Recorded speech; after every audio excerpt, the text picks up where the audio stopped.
182 and Internet 843. Cardinals on Internet 865. 6:45 p.m. Philadelphia Phillies take on the Atlanta Braves. Phillies on Sirius and XM channels 89, Internet 860. Braves on Internet 842. 7:10 p.m. New York Mets face the Chicago White Sox. Mets on Sirius 132, XM 183 and Internet 858. White Sox on Internet 846. 7:40 p.m. Kansas City Royals taking the Cincinnati Reds. Royals on Sirius 160, XM 184 and Internet 852. Reds on Internet 847. 8:05 p.m. Chicago Cubs face the Colorado Rockies. Cubs on Sirius 85, XM 186 and Internet 845. Rockies on Internet 849. 8:05 p.m. Texas Rangers take on the Toronto Blue Jays. Rangers on Sirius 208, XM 175 and Internet 867. Blue Jays on Internet 868. Spanish feed on Sirius 161, XM 185 and Internet 870. 9:38 p.m. LA Angels take on the New York Yankees. Angels on Sirius 146, XM 187 and Internet 853. Yankees on Internet 859. 9:40 p.m. Seattle Mariners take on the Washington Nationals. Mariners on Sirius and XM channels 89, Internet 864. Nationals on Internet 869. For 24/7 coverage of Major League Baseball, from day one of the regular season to the final pitch of the World Series, keep it locked on Sirius XM MLB Network Radio, Channel 89. I'm Frank Trachtenberg with your Sirius XM MLB schedule for Wednesday, May the 28th. All times are Eastern, and please remember, all games, times, and channels are subject to change. Check SiriusXM.com for the latest updates. In Major League Baseball, 1:10 p.m. Cleveland Guardians face the LA Dodgers. Guardians on Sirius 208, XM 175 and Internet 848. Dodgers on Internet 854. Spanish feed on Internet 870. 1:10 p.m. Detroit Tigers face the San Francisco Giants. Tigers on Sirius 209, XM 176 and Internet 850. Giants on Internet 863. 1:10 p.m. Milwaukee Brewers take on the Boston Red Sox. Brewers on Sirius 119, XM 177 and Internet 856. Red Sox on Internet 844. 1:10 p.m. Tampa Bay Rays take on the Minnesota Twins. Rays on Sirius 162, XM 178 and Internet 866. Twins on Internet 857. 2:10 p.m. Houston Astros face the A's, with the Astros on Sirius 137, XM 179 and Internet 851. A's on Internet 841. 3:40 p.m. Arizona Diamondbacks take on the Pittsburgh Pirates. Diamondbacks on Sirius 138, XM 180 and Internet 840. Pirates on Internet 861. 4:10 p.m. San Diego Padres take on the Miami Marlins. Padres on Sirius 139, XM 181 and Internet 862. Marlins on Internet 855. Sirius XM has soccer covered end to end. Sirius XM FC. Hear live play-by-play and talk shows hosted by legends of the game. It's Sirius XM FC on Channel 157. Jeff Joyce hopped on Sirius XM MLB Network Radio to discuss how the Boston Red Sox can move past Tristan Casas' season-ending knee injury. The outfield feels like where they have more of their depth. First base isn't really a spot where they have a ton of guys.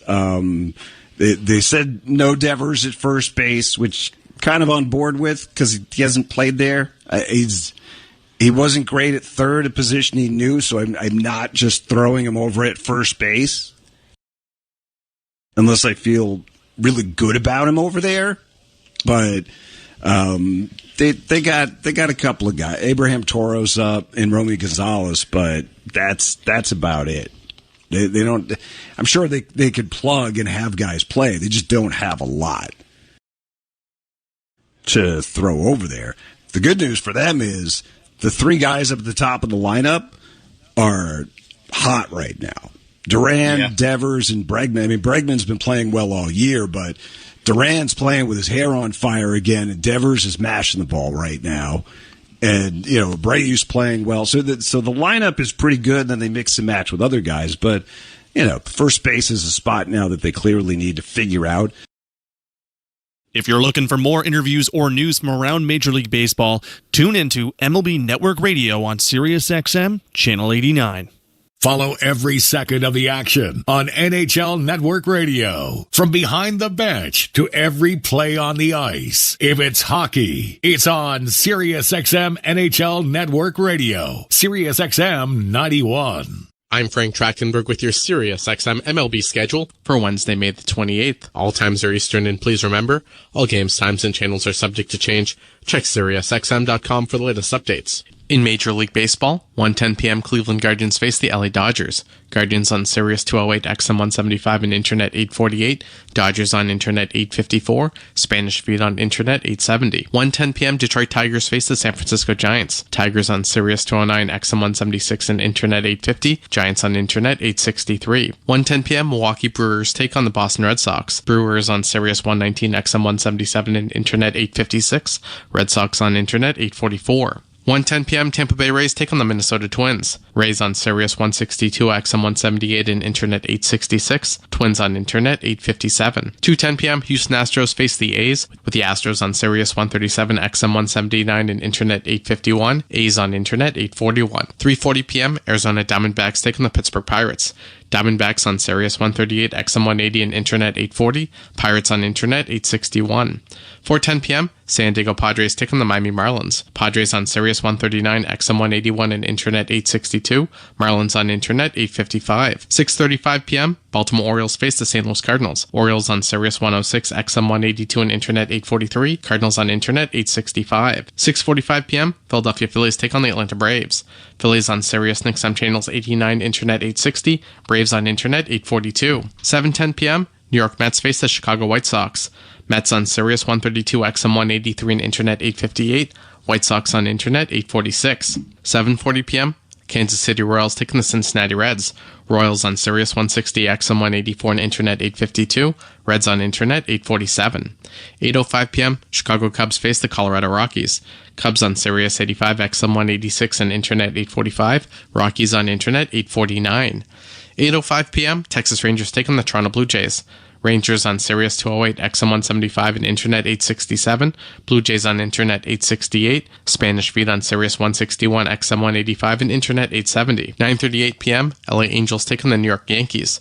Angels on Sirius 146, XM 187 and Internet 853. Yankees on Internet 859. 9:40 p.m. Seattle Mariners take on the Washington Nationals. Mariners on Sirius and XM channels 89, Internet 864. Nationals on Internet 869. For 24/7 coverage of Major League Baseball, from day one of the regular season to the final pitch of the World Series, keep it locked on Sirius XM MLB Network Radio, Channel 89. I'm Frank Trachtenberg with your Sirius XM MLB schedule for Wednesday, May the 28th. All times are Eastern, and please remember, all games, times, and channels are subject to change. Check SiriusXM.com for the latest updates. In Major League Baseball, 1:10 p.m. Cleveland Guardians face the LA Dodgers. Guardians on Sirius 208, XM 175 and Internet 848. Dodgers on Internet 854. Spanish feed on Internet 870. 1:10 p.m. Detroit Tigers face the San Francisco Giants. Tigers on Sirius 209, XM 176 and Internet 850. Giants on Internet 863. 1:10 p.m. Milwaukee Brewers take on the Boston Red Sox. Brewers on Sirius 119, XM 177 and Internet 856. Red Sox on Internet 844. 1:10 p.m. Tampa Bay Rays take on the Minnesota Twins. Rays on Sirius 162, XM 178 and Internet 866. Twins on Internet 857. 2:10 p.m. Houston Astros face the A's, with the Astros on Sirius 137, XM 179 and Internet 851. A's on Internet 841. 3:40 p.m. Arizona Diamondbacks take on the Pittsburgh Pirates. Diamondbacks on Sirius 138, XM 180 and Internet 840. Pirates on Internet 861. 4:10 p.m. San Diego Padres take on the Miami Marlins. Padres on Sirius 139, XM 181 and Internet 862. Marlins on Internet 855. SiriusXM Fantasy Sports Radio is the place for expert advice, strategy, and information from the best fantasy sports analysis to win your league. Plus, hear pick-by-pick coverage of live drafts and interviews with top players, coaches, and team executives on SiriusXM 87. Have the Miami Marlins found their next star in Kyle Stowers?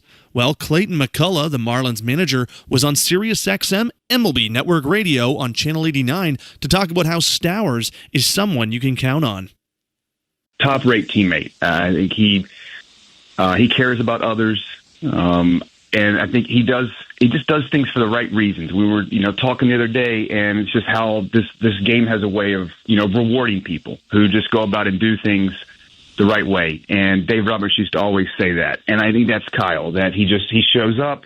I think he took a lot of lessons from last year and his previous, stints in the big leagues, with just kind of honestly where he was and what it was going to take for him to be able to, survive here. And so between him and our hitting coaches, and again, they worked on, trying to address some of the the top of the zone velocity, and he just embraced it and went to work. And he just keeps his head down.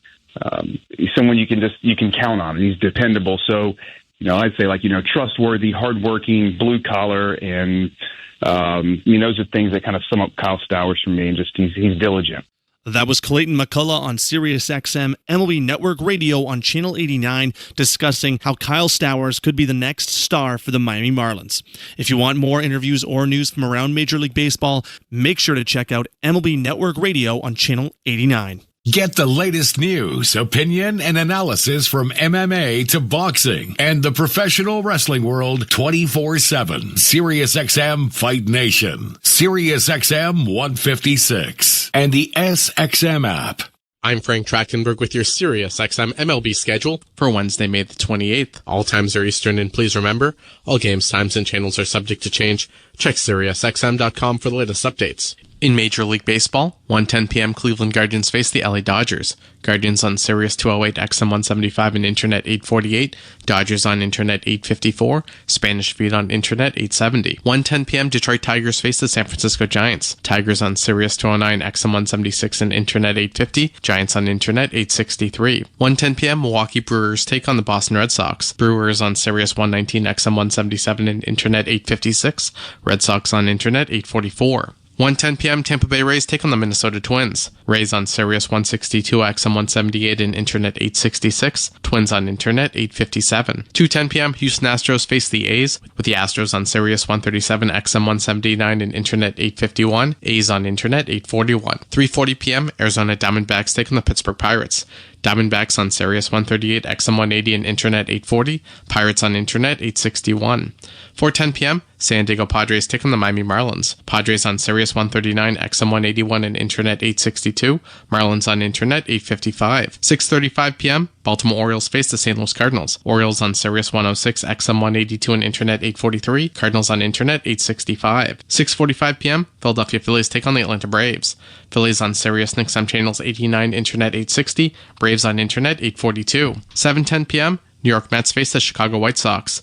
Mets on Sirius 132, XM 183, and Internet 858. White Sox on Internet 846. 7:40 p.m. Kansas City Royals taking the Cincinnati Reds. Royals on Sirius 160, XM 184, and Internet 852. Reds on Internet 847. 8:05 p.m. Chicago Cubs face the Colorado Rockies. Cubs on Sirius 85, XM 186, and Internet 845. Rockies on Internet 849. 8:05 p.m. Texas Rangers take on the Toronto Blue Jays. Rangers on Sirius 208, XM 175, and Internet 867. Blue Jays on Internet 868. Spanish feed on Sirius 161, XM 185, and Internet 870. 9:38 p.m. LA Angels take on the New York Yankees. Angels on Sirius 146, XM 187, and Internet 853. Yankees on Internet 859. 9:40 p.m. Seattle Mariners take on the Washington Nationals. Mariners on Sirius and XM channels 89, Internet 864. Nationals on Internet 869. For 24/7 coverage of Major League Baseball, from day one of the regular season to the final pitch of the World Series, keep it locked on SiriusXM MLB Network Radio, Channel 89. I'm Frank Trachtenberg with your SiriusXM MLB schedule for Wednesday, May the 28th. All times are Eastern, and please remember, all games, times, and channels are subject to change. Check SiriusXM.com for the latest updates. In Major League Baseball, 1:10 p.m. Cleveland Guardians face the LA Dodgers. Guardians on Sirius 208, XM 175, and Internet 848. Dodgers on Internet 854. Spanish feed on Internet 870. 1:10 p.m. Detroit Tigers face the San Francisco Giants. Tigers on Sirius 209, XM 176, and Internet 850. Giants on Internet 863. 1:10 p.m. Milwaukee Brewers take on the Boston Red Sox. Brewers on Sirius 119, XM 177, and Internet 856. Red Sox on Internet 844. 1:10 p.m. Tampa Bay Rays take on the Minnesota Twins. Rays on Sirius 162, XM 178, and Internet 866. Twins on Internet 857. 2:10 p.m. Houston Astros face the A's, with the Astros on Sirius 137, XM 179, and Internet 851. A's on Internet 841. 3:40 p.m. Arizona Diamondbacks take on the Pittsburgh Pirates. Diamondbacks on Sirius 138, XM 180 and Internet 840. Pirates on Internet 861.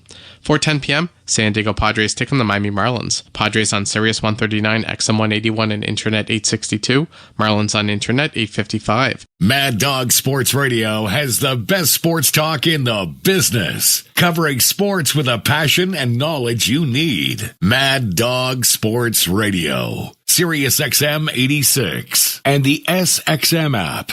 Is the National League West the best division in baseball? Well, Xavier Scruggs from SiriusXM MLB Network Radio on SiriusXM Channel 89 thinks all of those teams will get stronger over time. When I think about that division, it's more so about certainty from the rosters, right? Like, you know what you're going to get from those teams. Now, the Padres took a little bit of a step back, got swept, but at the same time, this is a division in which no matter who you play outside of the Rockies, it is going to be a tough battle. Like, whether it be pitching, whether it be offense, whether it be defense, base run, all four of those teams do everything correctly. And they possibly might all be getting better too. So that's the thing, is like, we're still in the beginning of the season. These teams are still ultimately figuring out who they are and trying to figure out roles as well. We're talking about the closer role with the Giants. These teams will get stronger over time. That was host Xavier Scruggs from SiriusXM MLB Network Radio on Channel 89, talking about the National League West Division in Major League Baseball. If you want to hear more interviews or news from around the league and baseball world, make sure to check out MLB Network Radio on SiriusXM Channel 89. MLB Network Radio is your home for 24/7 baseball talk, featuring on-site coverage of every major event from spring training through the World Series and expert analysis from former general managers and players. SiriusXM Channel 89. I'm Frank Trachtenberg with your SiriusXM MLB schedule for Wednesday, May the 28th. All times are Eastern, and please remember, all games, times, and channels are subject to change. Check SiriusXM.com for the latest updates. In Major League Baseball, 1:10 p.m. Cleveland Guardians face the LA Dodgers. Guardians on Sirius 208, XM 175 and Internet 848. Dodgers on Internet 854. Spanish feed on Internet 870. 1:10 p.m. Detroit Tigers face the San Francisco Giants. Tigers on Sirius 209, XM 176 and Internet 850. Giants on Internet 863. 1:10 p.m. Milwaukee Brewers take on the Boston Red Sox. Brewers on Sirius 119, XM 177 and Internet 856.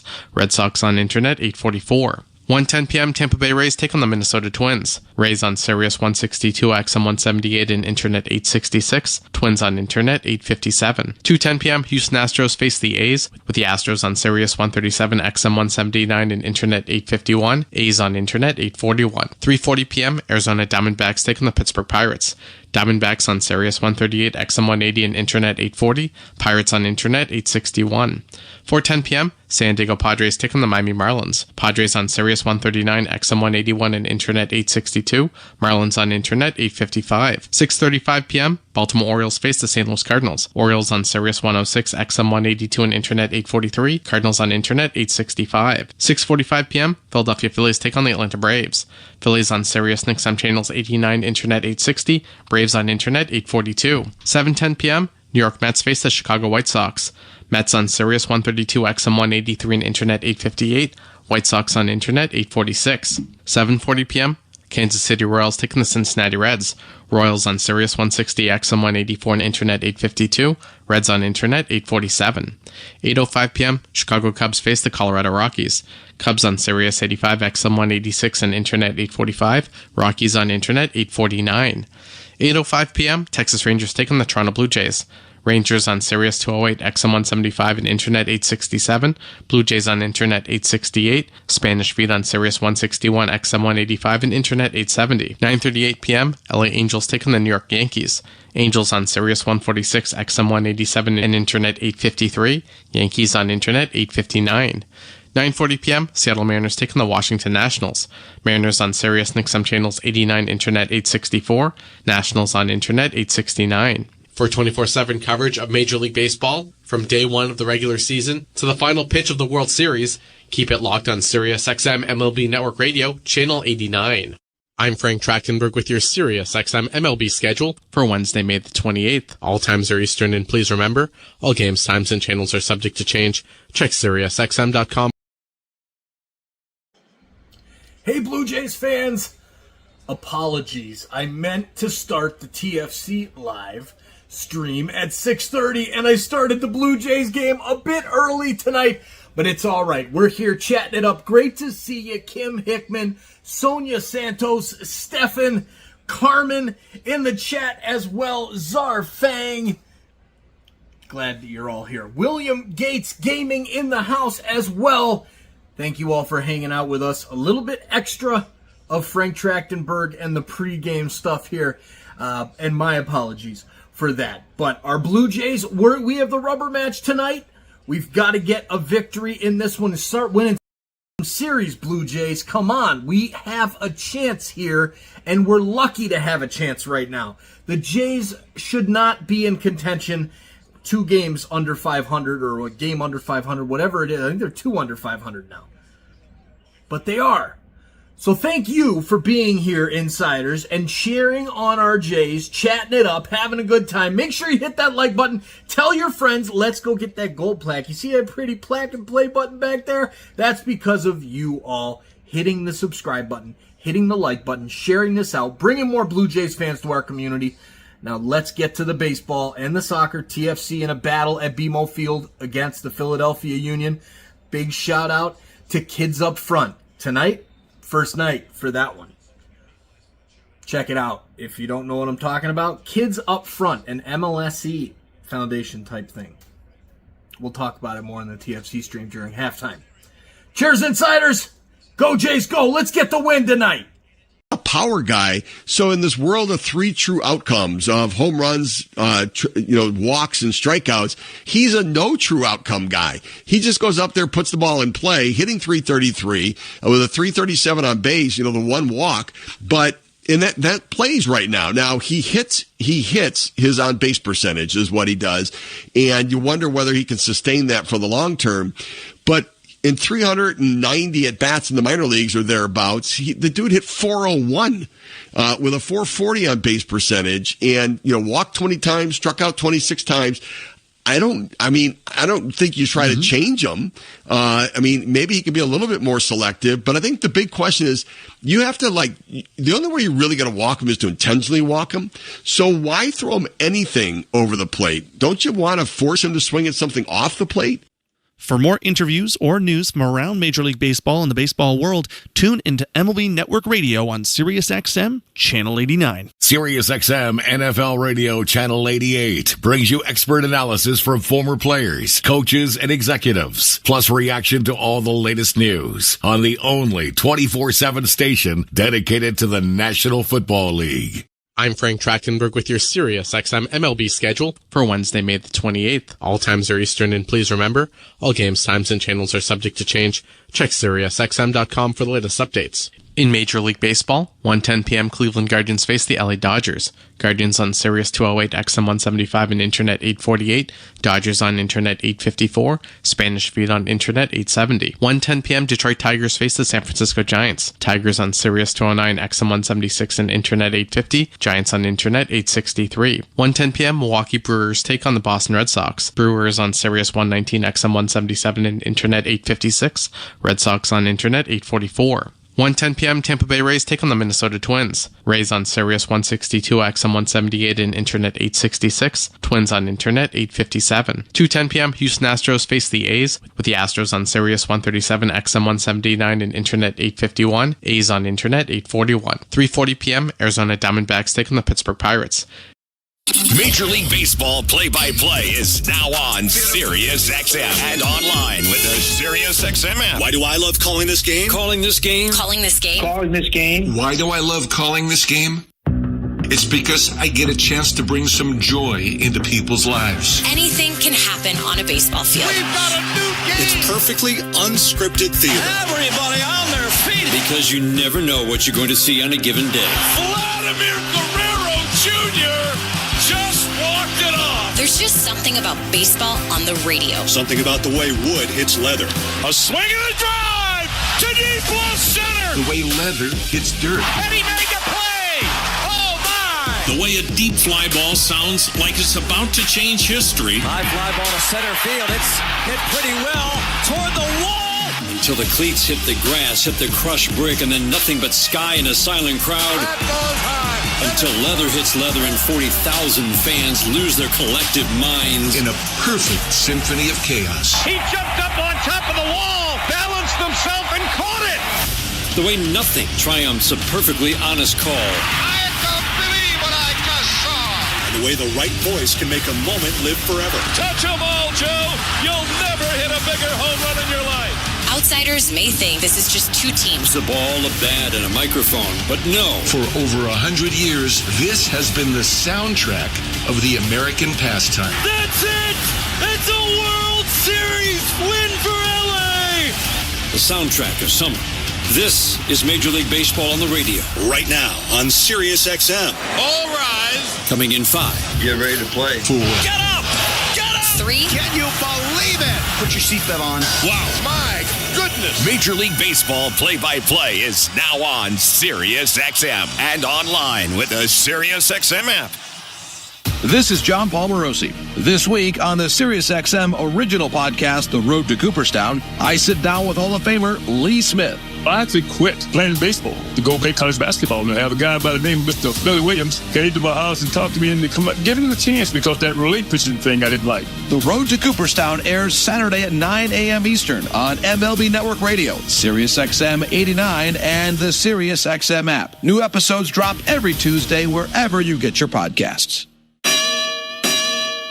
Hey, Jim Rome here. What's cracking? Hi. Hope you're enjoying the game, and when you're not taking in a game, find us on Sirius Channel 161, XM Channel 206. In fact, we'll be there every weekday afternoon, 3 p.m. to 6 p.m. Eastern Time. If you've got something you want to break down from this game, you know where to find us. Just make sure you have it taken, don't suck. Step your game up. That has never changed. In fact, the show has never changed. We're just back home, and it's great to be there. Sirius 161, XM 206. See you there. Let the games begin. On Sirius XM, you get all the sports play-by-play you want and all the live sports talk you need. It's always a home game when you listen to the NFL, NHL, NBA, and MLB on the Sirius XM app. How good is that? We fuel your fandom with NASCAR, the biggest college games, PGA, and soccer. And when news breaks, hear instant reaction. We got a big developing story out of Cincinnati. The Sirius XM app. Everything a sports fan needs, all in one place.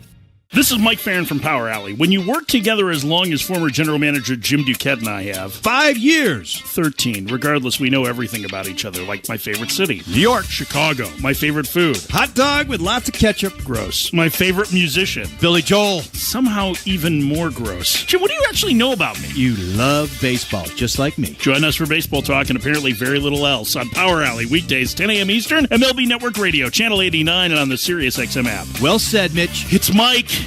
No one brings you the passion of the beautiful game quite like SiriusXM FC. Would you believe this? Whether it's live matches from the EPL, MLS, the NWSL, or the UEFA Champions League. This is sensational! Or live talk shows featuring the sport's most entertaining experts. You don't get to say, I don't feel like making that play right now. You make the play. It's the world of soccer at your fingertips. How mouth-watering is that? SiriusXM FC, channel 157 in the car, and streaming on the SiriusXM app. This is Dave LaGreca, creator of the biggest pro wrestling show on the planet, Busted Open. Don't miss myself and my Hall of Fame cast and crew as we break down every story in and out of the ring and talk to the top names in the business, like the legend himself, The Undertaker. I'm actually glad to be on a real show. Catch Busted Open live every day from 9 to noon Eastern on SiriusXM Fight Nation, channel 156, and on the SiriusXM app. CJCL Toronto. This slams a ball to right field, way back, way gone. Is Toronto Blue Jays baseball. Low rounding and heading for second to throw. In time on the Sportsnet Radio Network. A rubber match against the Rangers. The Blue Jays play their final game of this road trip and their final game at Globe Life Field in Texas tonight, looking to get back at the Rangers after they took a late lead yesterday to win 2-0. Hi, everyone. Thanks so much for tuning in. I'm Ben Schulman alongside Chris LaRue. Show Ali is our host and producer. Tom Young is our technical director. You're listening to Blue Jays Baseball, brought to you by your local family-owned Crown Rust Control Centers in Placerville and Victoriaville, Quebec. Crown is proud to be Canadian-owned and operated since 1986, so protect your vehicle from rust today at your local Crown Rust Control Center or visit crown.com. Crown, Canada's #1 rust protection. Paxton Schultz makes his first major league start tonight as he gets the ball for the Blue Jays against Tyler Mahle for the Rangers. One of, if not their best starters so far this season. We'll have lineup standings. First pitch on the other side. You're listening to Blue Jays Baseball, streaming at sportsnet.ca on the Sportsnet app and the Sportsnet Radio Network. Knock all your summer projects out of the park with Home Hardware, the official home improvement retailer of the Toronto Blue Jays, and your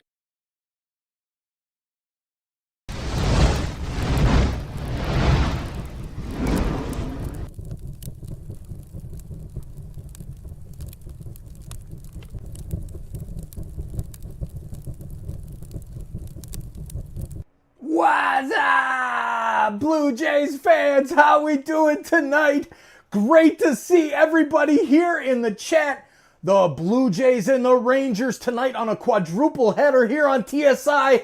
We are live as well on our Playoff Pulse campaign. We've got 2 games. The NHL game number 5 between the Panthers and the Rangers. No, Panthers not playing the Rangers. Panthers and the Hurricanes. I'm getting them mixed up with the Blue Jays and the Rangers. TFC is playing Philadelphia Union as well. And we've got the Oklahoma City Thunder against the Minnesota Timberwolves. Wrapping up all the coverage. Thank you for being here, insiders. Toronto Blue Jays fans. My first ever memory of sports was in center field at the Sky Dome. And I am so excited to celebrate this historic achievement of 100,000 subscribers here on YouTube. This amazing plaque right here presented to Toronto Sports Insider. That's you. Every single one of you who has helped grow this amazing community by hitting the like button, by sharing this link out, by cheering on our Blue Jays every single game. Thank you. Now let's get back to the baseball. Let's celebrate and let's get a series win. Go Jays, go! Live in the moment. Rory McIlroy on his knees. He's won the Masters. With live sports on Sirius XM and the Sirius XM app. Hi, this is Alexa. Did you know you can listen to this game on devices with Amazon Alexa? Download the Sirius XM app. Then tell me to play the Blue Jays on Sirius XM Network. Bo's just got a little low back tightness, that's all. And, just, I think, playing every day. And, we're trying to get him off his feet a little bit, too, as evidenced by the DH day. So he's feeling a little bit better today, right now, than he did when he came in. So we'll see what he's like during the game. When you play so much, you're on turf, you're on grass, you're on turf, it catches up to you a little bit. So just being extra careful with him.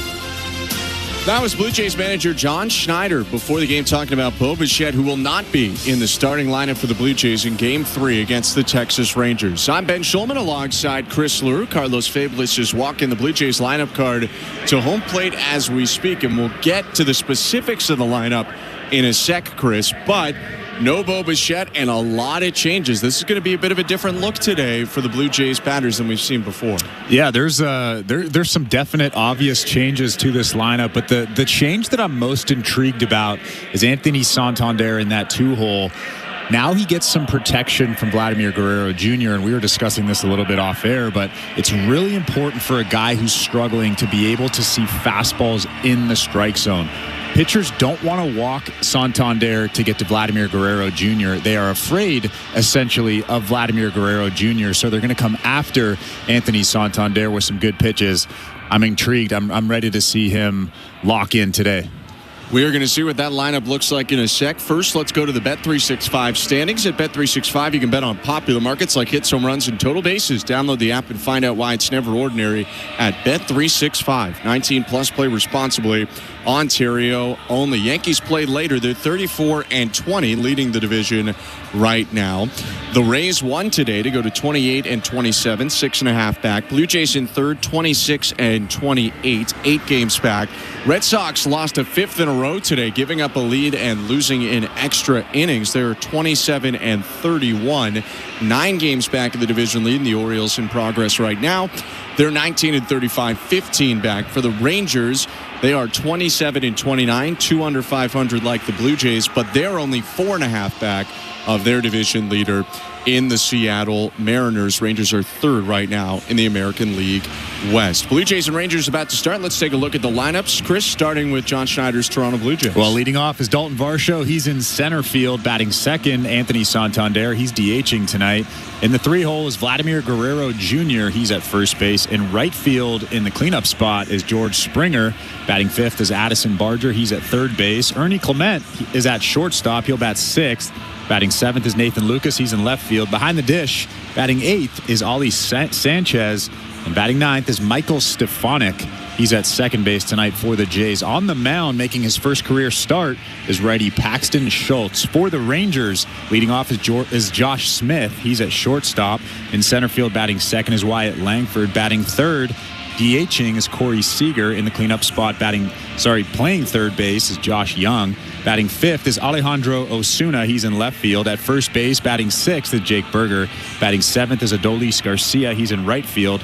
Playing second base, batting eighth is Marcus Semien. And batting ninth, behind the dish, is Kyle Higashioka. On the mound for the Rangers is righty Tyler Mahle.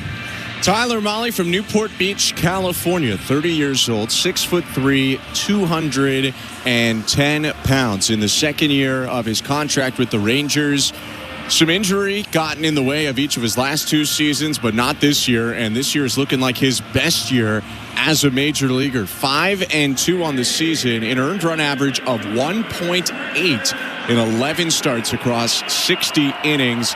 His walks are actually a little high. His strikeouts are not very high. He's pitching to contact to try and get you out. Yeah, he's one of those guys that doesn't have overpowering stuff. The fastball is 91 to 94 miles an hour.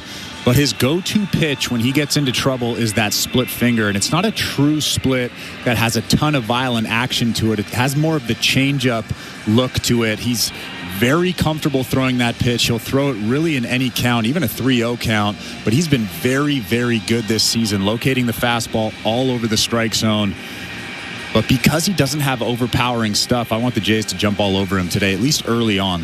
The arsenal isn't that different from what you'd see from Nathan Eovaldi yesterday. Now it jumps off the page a little less than Eovaldi, who's got a couple more ticks on each of his pitches, but he threw a similar split that wasn't necessarily dropping off the table, but was trying to get you out in front like a change. Well, the most important thing with both of those guys, Nathan Eovaldi and Tyler Mahle, is it looks like a fastball. And I know I sound like a broken record because I say that a lot, but that's the most important thing when you're throwing a changeup, when you're throwing a split finger. If the arm action is like a fastball, if it looks like a fastball in the strike zone to a hitter, they'll be out in front and they'll hit a lot of weak ground balls and swing and miss. Tyler Mahle has really been doing a lot of that this year as he continues his warm-ups. His last start was his worst start of the season in terms of runs allowed. It was the first time he allowed 3 earned runs in any outing so far this year. He went 5 innings, 5 hits, 3 earned runs, 3 walks, and 3 strikeouts. That was at the White Sox on the 23rd, but he's gone 7 shutout against the Dodgers, 7-1 run against the Cubs, good outings against Houston, Boston, the Angels. He has had a lot of success. The Blue Jays are hoping that this is a rare off day as Dalton Varsho digs in to lead it off for Toronto. This first inning brought to you by Armstrong Bird Food. Armstrong Bird Food, the reason birds fly north, feeding Blue Jays since 1986. Visit ArmstrongBirdFood.com. Roof closed at Globe Life Field in Arlington, Texas. Mahle steps to the left, kicks and offers. And the pitch is outside, ball 1. Time of the first pitch today, 8:10 Eastern, 7:10 local. Ryan Wills behind home plate handling the balls and strikes tonight. The kick and the 1-0. Fastball low, although it might have had the zone, but it was dropped by Higashioka, catching for a second straight day, 2-0. That fastball right there was 91 miles an hour and straight as an arrow. Got to be ready to hit that fastball today for the Toronto Blue Jays. You'll see his four-seamer about half the time. Splitter is a lot of the rest, also a slider and a cutter. 2-0. Outside, ball 3. Along with Ryan Wills umpiring home plate, Lance Barksdale mans first base today. Will Little's at second, and Ryan Additon is at third. Close misses, but 3 balls to start for Molly. Lefty's pitch to Varsho. The righty's pitch is inside, ball 4. 4-pitch walk. You put Varsho in the leadoff spot, and he delivers, getting on his first time up. Yeah, it looked like he didn't have the desire to swing when he got to 1-0. He was forcing Molly to throw strikes, and Molly just didn't throw a strike there. Kind of lost command of that fastball, and we're only 4 pitches in. Walks were high in his last outing. That's part of what hurt him against a White Sox club not known necessarily for their hitting. First pitch to Anthony Santander, called a strike, 0-1. So Santander hitting second today. Switch hitter batting from the left side, wearing the baby blue jersey and pants for the Blue Jays, darker blue helmet. 0-1. Swing and a ground ball hooked toward first. Up with it, Berger throws to second for 1. Smith back to first. 3-6-3 double play. 2 out, spaces empty. And there's that splitter right there. It has the changeup action. Anthony Santander was way out in front. Hit a weak ground ball to Jake Berger for 2 quick outs in this inning. It's a big pitch right there for Tyler Mahle, and that's the way he's been getting it done a lot of the year. He's pitched around some walks. He actually hasn't given up that many hits, but he's pitched around him when he needs to by getting contact, hit softly on the ground. 2 out, spaces empty. He goes back to the windup with Vladimir Guerrero Jr. A breath. Mahle steps to the left, kicks and offers. Called a strike. Might have been a hair outside. Vladdy with a deep breath. It's 0-1. Blue Jays did not score yesterday. Only came up with 4 hits. 0-1. Swing and a miss. Elevated heater at 93. 0-2. Toronto was walked 6 times yesterday, and 1 batter was hit. So that's 11 base runners overall.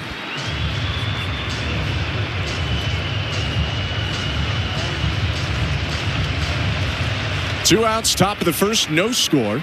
0-2. Chop toward third base. That one hooks foul just past the left hip of Carlos Fablis. Third base coach for Toronto. It's still 0-2. Vlad did a good job just staying alive there. That was the split finger again. Didn't start in the strike zone.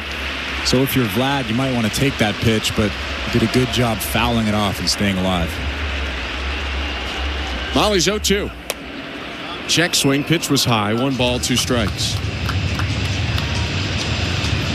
When Tyler Mahle's facing a right-handed hitter like Vlad, all 4 of his pitches are in play. You got to be ready for everything.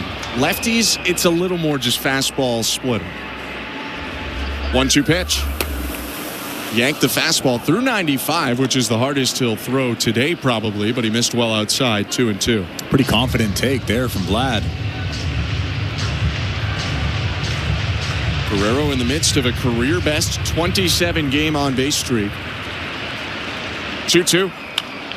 Swing and a ground ball. Diving stop at first. Berger underhand flip to the pitcher to end the inning. 2 nice defensive plays from the Rangers first baseman in the inning. He starts the 3-6-3 double play and then takes one away from Guerrero. No runs, no hits, nobody left, no score. Blue Jays and Rangers, middle of the first. Paxton Schultz on the hill next. You're listening to Blue Jays Baseball, brought to you by your local family-owned Crown Rust Control Center. Streaming at sportsnet.ca and the Sportsnet Radio Network.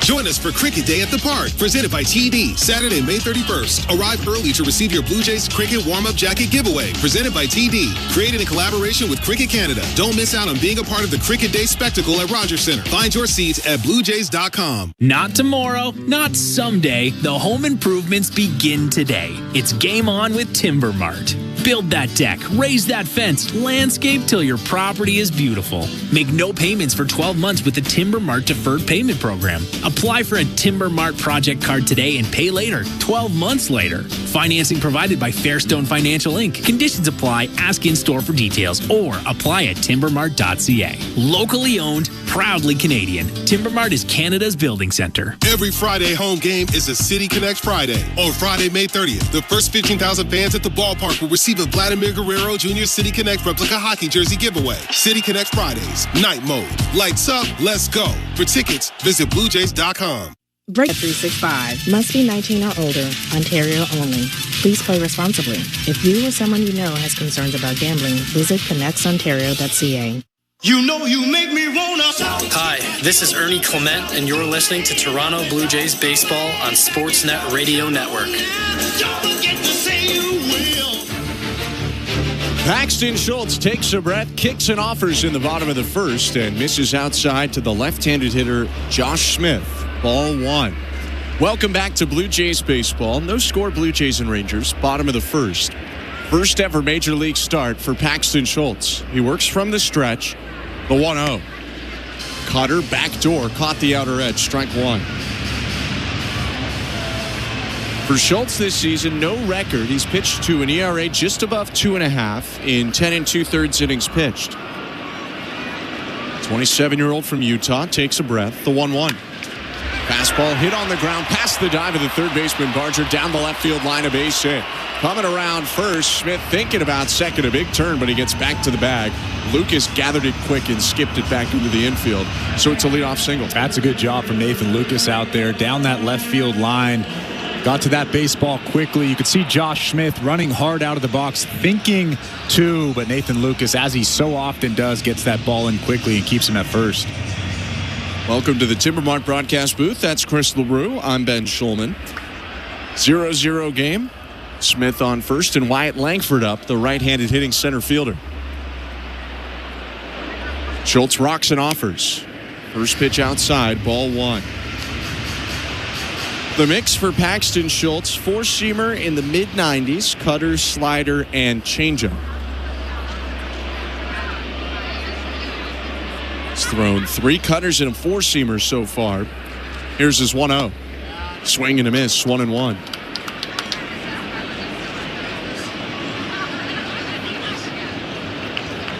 Blue Jays last used Schultz on the 25th.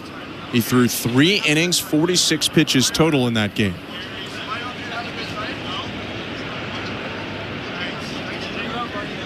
He steps off, throws to first. Smith all over it, though. It was a quick move, but Smith got back in standing up. I would say for the most part, even though he's had a couple of speed bumps in his young season, Paxton Schultz has looked pretty good out there. He's looked confident. He's thrown strikes, and I think that's the most important thing when you're talking about a rookie. His 1-1.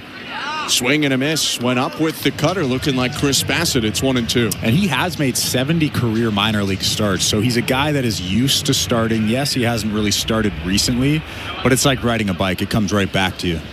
Most of his starts coming from 2021 to 2023. Even out of the pen, he's been a guy with length, so he's used to multiple ups, pitching multiple innings. 1-2. Fouled back, 94 elevated, reaching across the plate. Langford sent it into the screen behind home. That's some good velo right there. Good location, too, on the black outside. Maybe a little bit too elevated, but still a pretty good pitch from Paxton Schultz. Big right-hander trying to work around the leadoff single. No score, Blue Jays and Rangers, bottom of the first. Is 1-2. Low with the changeup. Langford started to turn the hands, but held them back. 2 balls, 2 strikes.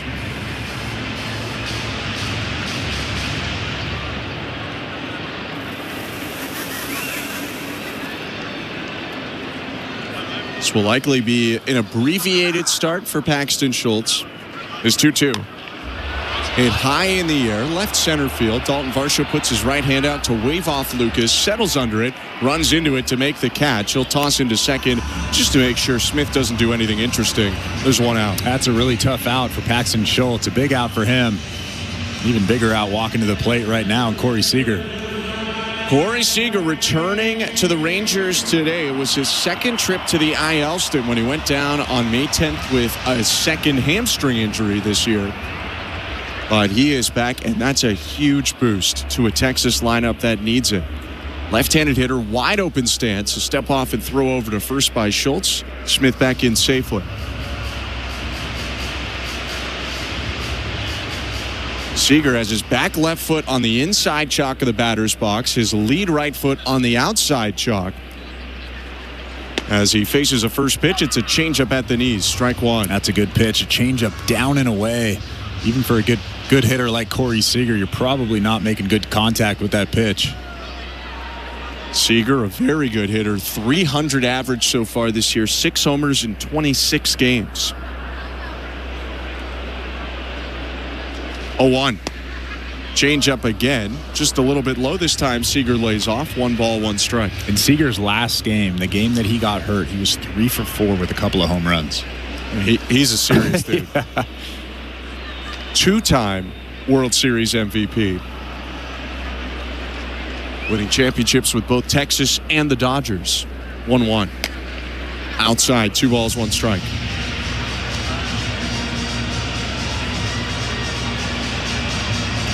Josh Smith is on first base, and he can run. 5 stolen bases so far this year. He's been caught twice. 1 out, bottom of the first, no score. Schultz kicks and offers, and the pitch is lined away foul. A steady diet of changeups to Corey Seager. That foul ball makes it 2 balls, 2 strikes. I actually like that pitch right there. It wasn't really down below the strike zone where he wanted it, but the difference in velo was pretty good. That last changeup was 85. Both of his strikes have come on changes at the bottom of the zone. The 2-2. Swing and a miss. He got him. Backdoor cutter. Seager swings under it. Then there are 2 down. That's a tough pitch. It looked like a ball maybe off the plate a little bit and then just darted left onto the plate. Corey Seager had a tough time. Cutter might be the standout pitch for Paxton Schultz. He's thrown it in some big spots already in the first. And now with 2 outs, he faces Josh Young, right-handed hitting third baseman. The pitch. 95, hard of the plate, strike 1. Eye black on for Josh Young, light-colored bat. He matches the white uniform of the Rangers with white batting gloves and white cleats. 0-1, no, it's a step-off throw to first and a dive back in by Smith, who's been checked on 3 different times this inning already. They're really keeping an eye on the Rangers base runner. He does have 5 stolen bases, so he's a threat over there. I'm actually surprised that he hasn't tried to take off yet. 0-1. This is down and away with the slider. 1 ball, 1 strike. Ben, you're a fan of the nighttime eye black, right? I don't care. I don't mind it. I know the implication is that I would care, but I don't really care. I'm just messing around. I know. I don't know. Does eye black take in the light from floodlights? I don't think it does anything ever. Sure. 1-1. Called strike. Planted the slider on the outside corner. 1-2. Well, if it makes Josh Young happy, then good for him. Schultz ahead of Young. 1 ball, 2 strikes. Runner on first, 2 outs. Bottom of the first inning. The pitch. Swing and a foul back. Still 1 ball, 2 strikes, and a big nod from Ali Sanchez, who liked the location or maybe the velocity of that 94-mile-per-hour fastball elevated. Probably not where they wanted that. That was about thigh high right down the middle. Pretty sure Young just missed it. You want that fastball with 2 strikes above the strike zone or at the top of that strike zone. 1-2. Fouled back again. They tried to go up, and again, that one was dead down the middle. Could not have been more center than it was, but it was fouled away. More nods from Sanchez. Maybe, he's just trying to pump up an experienced pitcher. I think so. That's especially with a rookie out there. That's a good job from Sanchez. Schultz set at the belt. The pitch.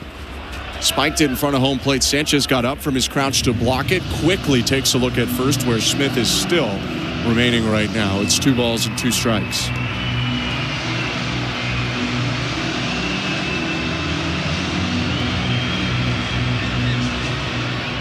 20 pitches already for Paxton Schultz. He allowed the leadoff single, and he's just had some battles since. 2-2. In the dirt with the change. Twice he spiked pitches in front of home plate. That's ball 3. And now a head start goes to the runner at first and Josh Smith. I'm actually really impressed by those last 2 blocks from Sanchez. Really tough pitches. Like you said, they both bounced in front of home plate. I think stuff like that is why Sanchez was the guy to call up for the Blue Jays. They had that competition in spring. A lot of talk between Heineman and Bethancourt, but Sanchez impressed a lot of coaches. Payoff pitch. Swing and a miss. He got him. Elevated the cutter. Back-to-back strikeouts for Schultz to end a scoreless bottom of the first. No runs, 1 hit, 1 left for Texas. 0-0 game. Blue Jays and Rangers after 1. You're listening to Blue Jays Baseball, brought to you by your local family-owned Crown Rush Control Center, streaming on the Sportsnet app and the Sportsnet Radio Network. This is the Grateful Dead channel. We can do anything we want. Join the long, strange trip. I need a miracle every day. Hi, this is Bobby Weir. I'm Bill Kreitzman. This is Mickey Hart. On the band's exclusive home on Sirius XM. We do it for those moments of amazing stuff. Touch of rain. The Grateful Dead channel, Sirius XM 23, and at home on your phone, computer, Alexa, TV, or other internet-connected devices. Fantasy Sports Radio is helping you win your fantasy leagues right now on Channel 87. Say goodbye, home run Aaron Judge. From in-season fantasy baseball management to helping you prepare for your fantasy football drafts, Fantasy Sports Radio is here to help you dominate. Don't ever take a player that you don't intend to keep all year. Don't do it. It's terrible management. Fantasy Sports Radio, your home for fantasy sports. Channel 87 and on the Sirius XM app. The NASCAR Cup Series is on SiriusXM. We're back on the track Sunday, 6 p.m. Eastern. It's the Cracker Barrel 400 from Nashville Super Speedway on SiriusXM NASCAR Radio Channel 90 and on the SiriusXM app.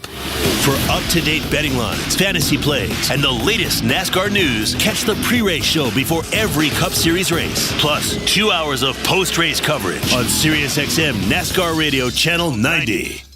From in-season fantasy baseball management to helping you prepare for your fantasy football drafts, Fantasy Sports Radio is helping you dominate. Channel 87 and on the Sirius XM app. Net Radio Network.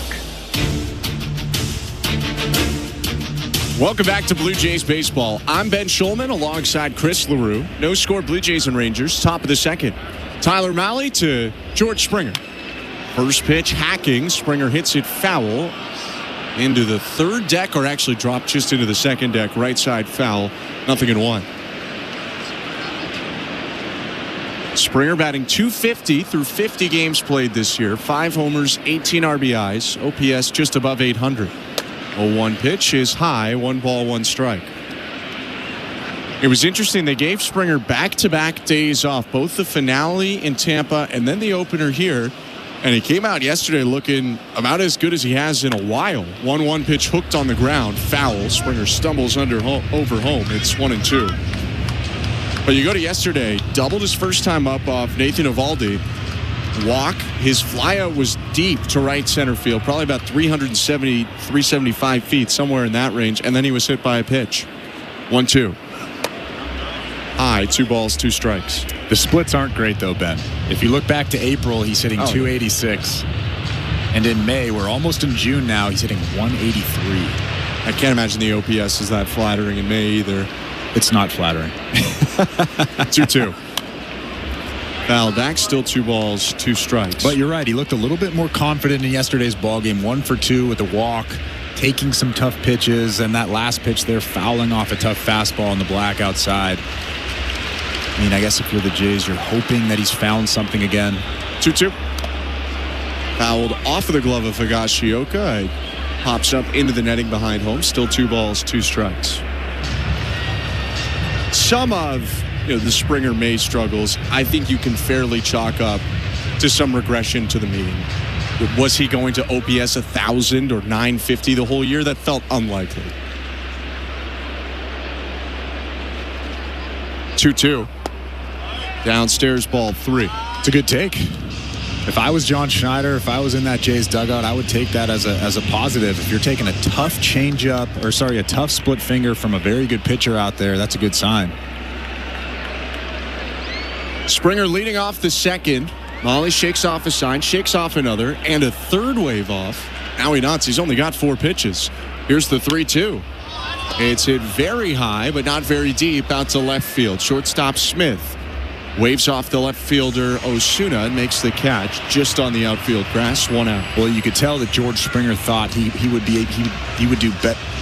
do damage on that pitch. It was a fastball right down the middle, and he just hit a weak pop-up. That tells you that he's not exactly right just yet. He did look better yesterday, but maybe he's just not right yet.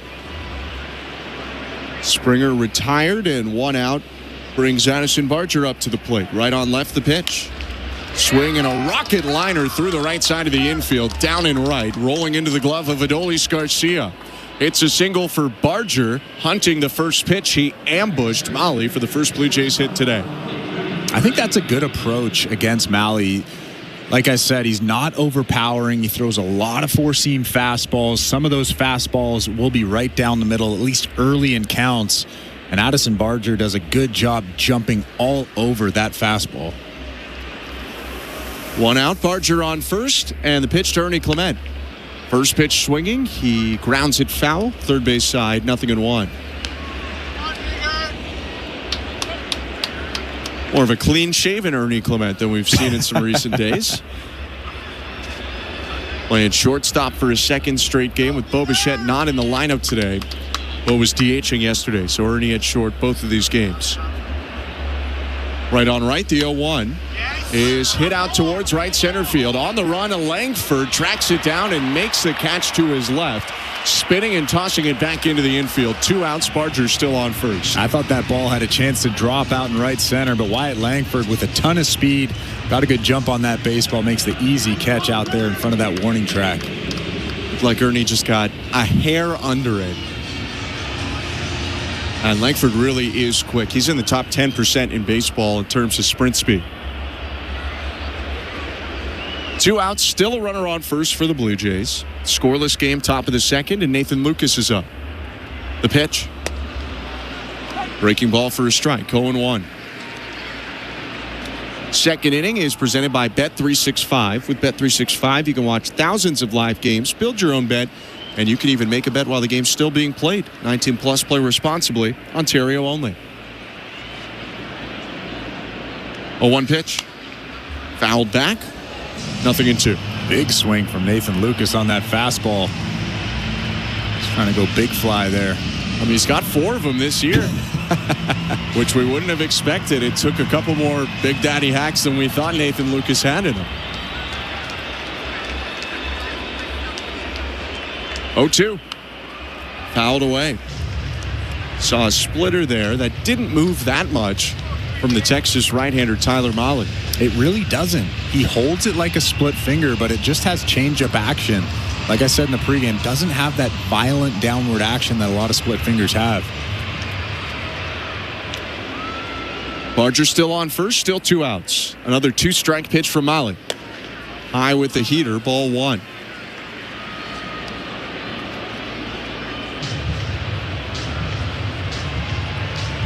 It's a pretty pitch-efficient first for the Texas right-hander, so he's only sitting on 27 pitches right now with 2 outs in the top of the second.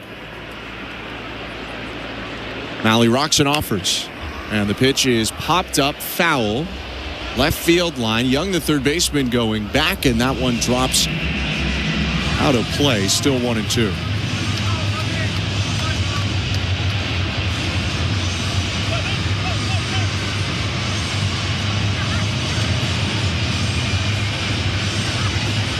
Blue Jays did not have a lot going on once guys got on base yesterday. Did not have a single hit with a runner on base.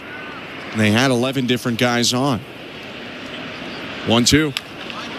Hit on the ground, backhanded at first by Berger. He turns back to the first base bag and steps on it to end the inning. No runs, a single for Madison Barger. He's left on first. No score in this game, middle of 2. You're listening to Blue Jays Baseball, brought to you by your local family-owned Crown Rust Control Center, streaming at sportsnet.ca and the Sportsnet Radio Network. Timber Mart is Canada's building center, a solid neighbor to call upon when you've got a job to do. Your dependable home improvement store that offers the added value of Air Miles reward miles with every purchase of $15 or more. For our participating location, visit timbermart.ca. Buck Martinez here to tell you about the huge Double XL 3-topping pizza from Pizza Pizza, just $19.99. That's a whopping 18-inch 3-topping thing of beauty for only $19.99. So hurry into Pizza Pizza today and bring a big appetite for a hot and fresh Double XL pizza. I'm loving this big voice. I may just call the game this way. Go to pizzapizza.ca. At Crown Rust Control Center, protection runs deep because every Crown Rust Control Center is owned by a local family who cares beyond business. Your Crown Rust Control Center is 100% committed to their product, to you, to their community, which is your community. Protecting you and what matters to you is equally important as protecting your vehicle. Did you know spring's the best time of year to protect your vehicle from rust? For a special spring offer, find your local family-owned Crown Rust Control Center at crown.com. Timber Mart always has plans to help you with your plans. Your home, your cottage, your garage, whatever needs your attention first, check the most visited spot on our website for ready-to-order plans to get the job done with Canada's building center. Visit timbermart.ca. This is Toronto Blue Jays baseball. Going back, Varsho slips on the warning track and makes the catch! Sportsnet 590 The Fan and the Sportsnet Radio Network. Bottom of the second, Blue Jays at Globe Life Field in Arlington, Texas. I'm Ben Schulman alongside Chris LaRue. Thank you for tuning in. Paxton Schultz gets a second inning of work that starts with the left fielder for Texas, 22-year-old Alejandro Osuna. Eye black on for Osuna, long hair coming out of his blue helmet. He'll bat from the left side. Schultz with a breath and the pitch. Backdoor cutter, strike one. Trying to pound him in with that cutter. I like that because over the course of the last couple of games, he's shown that he can hit that slow stuff outside. He's good at going the other way. Stay right inside there. A one. Cutter on the inner half called a ball. That pitch just easily had the plate, but it'll go to 1-1.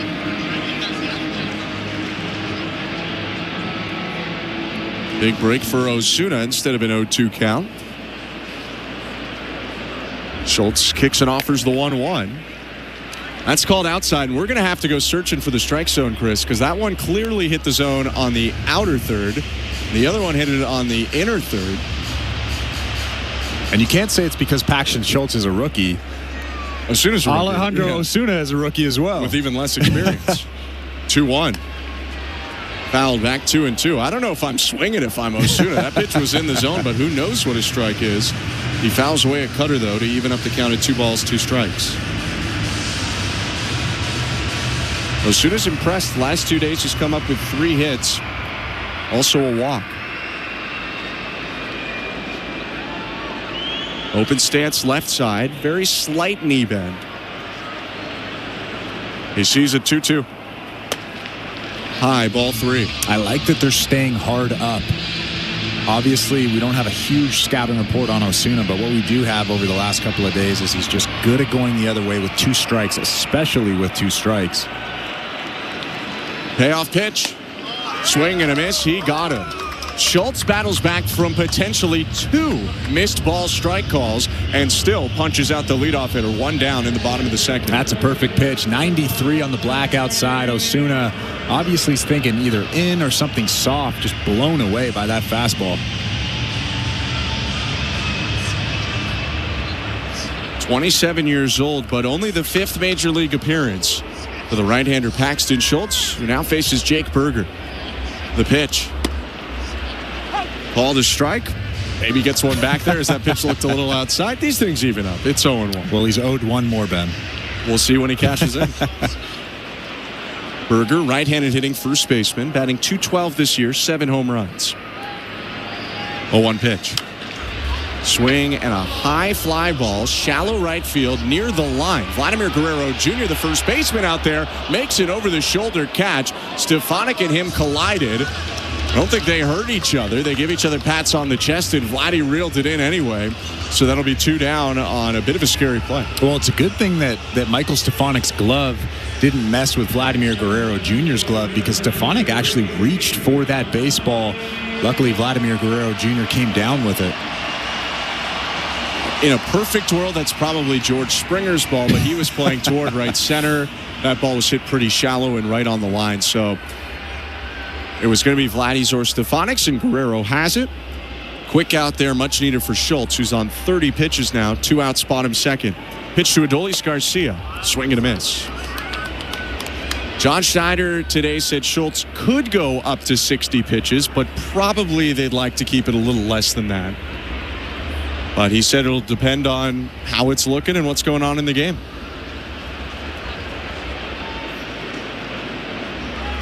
0-1. Fouled back. No balls, 2 strikes. I think that's how it should be. If he's dealing, if he looks really comfortable out there, why not let him throw 60 pitches? I would even say 65 pitches, maybe 70, just because he knows how to start. He started, like I said, 70 ball games in the minor leagues. 2-strike pitch. Fastball hit away foul. Stayed in the zone there against Adolis Garcia on an 0-2 count.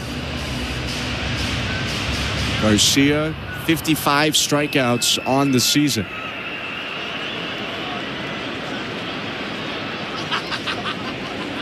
Another 2-strike offering. Check swing on a changeup low. Appeal down to first base, and a big safe sign from Lance Barksdale. So it's Paul 1 ball and 2-strike count. In Paxton Schultz's first ball game in the major leagues on April 20th against Seattle, he did throw 64 pitches. So we'll see. The 1-2. In the dirt, 2 balls, 2 strikes.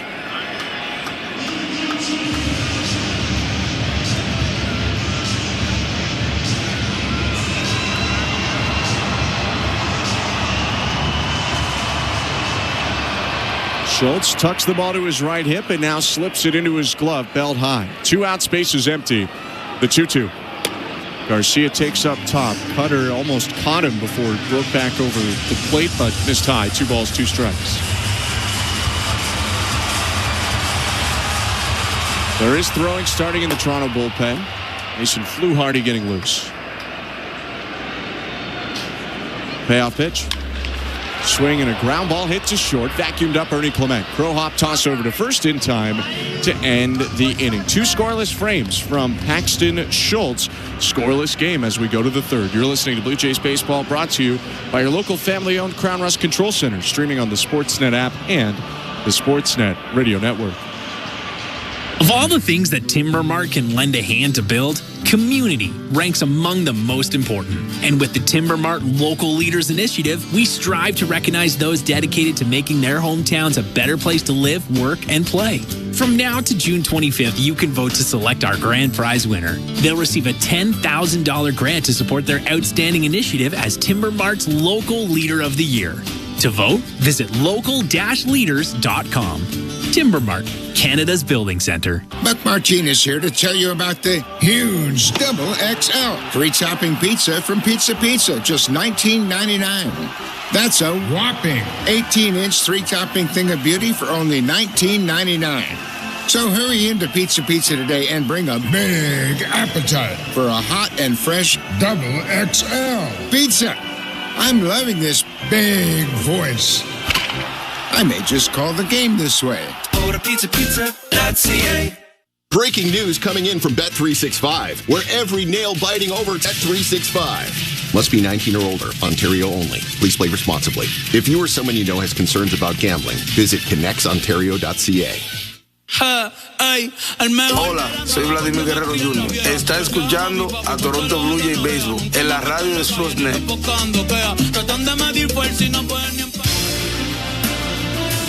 Tyler Mahle back on the mound. No score, Blue Jays and Rangers. Ali Sanchez will lead off the top of the 3rd inning. 8-9-1 for the Blue Jays, starting with their right-handed hitting catcher.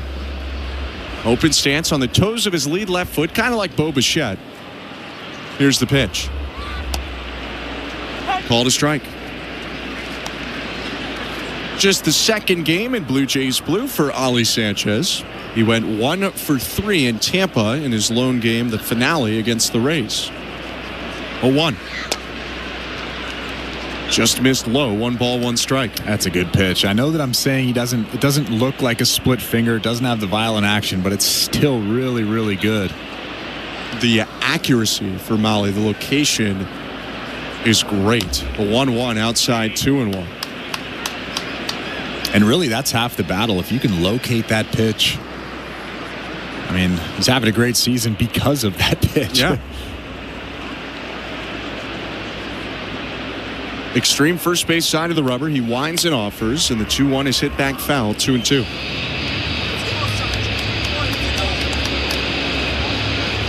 I mean, it's interesting. You look at Mahle, you look at Eovaldi. Obviously, DeGrom's been great forever, but Mike Maddox has found a way to get these guys, maybe with not the best stuff of their careers, to have some of their most productive years of their careers. 2-2. Swing and a miss, strike 3. Threw the splitter just below the zone to get the whiff. First strikeout of the day for Mahle. And like you said, just perfect location. Looks like a strike and then just darts below that strike zone. Ali Sanchez was way out in front of it. So 1 out, top of the third. Michael Stefanik will hit for the first time. Thick beard on the right-handed hitting infielder. The pitch home. Swing and a line drive. Right field hanging up for Garcia, who races toward the foul line to make the catch. Hard hit ball, but an out either way. 2 down in the top of the order coming up. 2 quick outs for Mahle there. 35 pitches now in the ball game. You like that if you're the Rangers, considering their bullpen had to cover 7 innings yesterday. You figure 2 of their 3 lefties probably not available. Hobie Milner's gone back-to-back days, and Jacob Latz threw 50 pitches yesterday. And their third lefty is their closer, so they're not traditionally going to use him in a typical lefty spot. Now Dalton Varsho is up, and the left-handed hitter takes strike 1. 2 outs and the bases empty. 0-0 game, top of the third. The wind and the 0-1. High, 1 ball, 1 strike. This third inning is brought to you by the local family-owned Crown Rust Control Centers in Placerville and Victoriaville, Quebec. Crown is proud to be Canadian-owned and operated since 1986, so protect your vehicle from rust today at your local Crown Rust Control Center or visit crown.com. Crown, Canada's #1 rust protection. 1-1 hit on a line foul into the first base dugout of the Rangers, and I believe it snapped the bat of Dalton Varsho. By the way, we just got a look into the bullpen of the Blue Jays. Eric Lauer is throwing, not off a rubber yet, which to me probably signals Paxton Schultz gets at least the start of the third inning. Yeah, start of the third inning. Let's see how it's going type of approach from John Schneider. Because if you want Lauer in there for the bottom of the third, he's got to be on that rubber. Not taking crow hops and tosses from behind him. 1 ball and 2 strikes. New bat for Varsho. Here's the 1-2. Swing and a miss, strike 3. Elevated the heater to get him. 2 strikeouts in a 1-2-3 inning for the Rangers starter. No score, middle of the third. You're listening to Blue Jays Baseball, brought to you by your local family-owned Crown Rust Control Center, streaming at sportsnet.ca and the Sportsnet Radio Network. As a sports fan, I just want the games. Right now, it's practically a full-time job to figure out which bundle I need. But with the SiriusXM app, it's done the bundling for me. It is gone, a grand slam! I don't have to go anywhere else to get every MLB, NFL, NBA, and NHL game. When there's a college game on, I just search for the school on the SiriusXM app. Holy smokes, what a play! With the all-access plan to the SiriusXM app, I've got the sports world in the palm of my hand. To the end zone, touchdown! No bundle required. Every night after the final out, the Round Trip Roundup brings you the scores, highlights, and analysis from every game across Major League Baseball, all in less than 30 minutes. Swung on and missed, strike 3 and a no-hitter. It's the perfect way to get caught up on all the night's biggest home runs and best performances. And a high drive, deep right center. It's the Round Trip Roundup on MLB Network Radio every night on SiriusXM Channel 89 and every morning on the SiriusXM app. Baseball is back. It's former general manager Jim Duquette, and every Sunday on the front office, we have you covered on everything happening across Major League Baseball. That's right, Duke. It's former big league GM Jim Bowden. Injuries, extensions, promotions, demotions, and trades. We'll have you covered on all the news. We'll bring you the front office perspective as the season heats up. Front office with Jim Duquette and Jim Bowden, Sundays at 10 a.m. Eastern on MLB Network Radio, Channel 89, and on the SiriusXM app. In season or out of season, the number one place for college sports is SiriusXM College Sports Radio, Channel 84. Radio Network. Home half of the third inning. Blue Jays at Globe Life Field in Arlington, Texas. No score between the Blue Jays and the Rangers. Paxton Schultz still on the mound. The starter deals to Marcus Semien, and the first pitch hit foul. Semien lost the bottom hand, I believe, off his bat. It's 0-1. Semien, Higashioka, Josh Smith, 8-9-1 in the Rangers' order. Eric Lauer is throwing slowly for the Blue Jays. 0-1 pitch. High, 1 ball, 1 strike. We've been theorizing, guessing, giving a little bit of our opinions on how long Paxton Schultz may go or should go. The 1-1. Low 2-1. One thing that occurred to me is even if Schultz gets Semien, gets Higashioka, you go back to the top, 3 of the first 5 hitters bat left. Lauer is a lefty, unlike Schultz. 2-1. Popped up, foul, and out of play behind home, 2-2. I wonder if they would just think about getting Lauer in there, even if it was 2 out, spaces empty. I would imagine so. And that would be probably a big point in this ball game, especially with Corey Seager, especially with Josh Smith, who already has a good hit in this ball game. 2-2. High with the 4-seamer, ball 3. But not all of this is performance related by any means for Schultz in terms of when they take him out. Through 46 pitches 3 days ago. Here's his 3-2. Fouled in and out of the glove of Sanchez. Nearly had it, but it just fell in front of him. Still full count. Another good cutter. He's had a good feel for that, at least tonight. Kind of like Chris Bassett. Throws it to the top of that strike zone.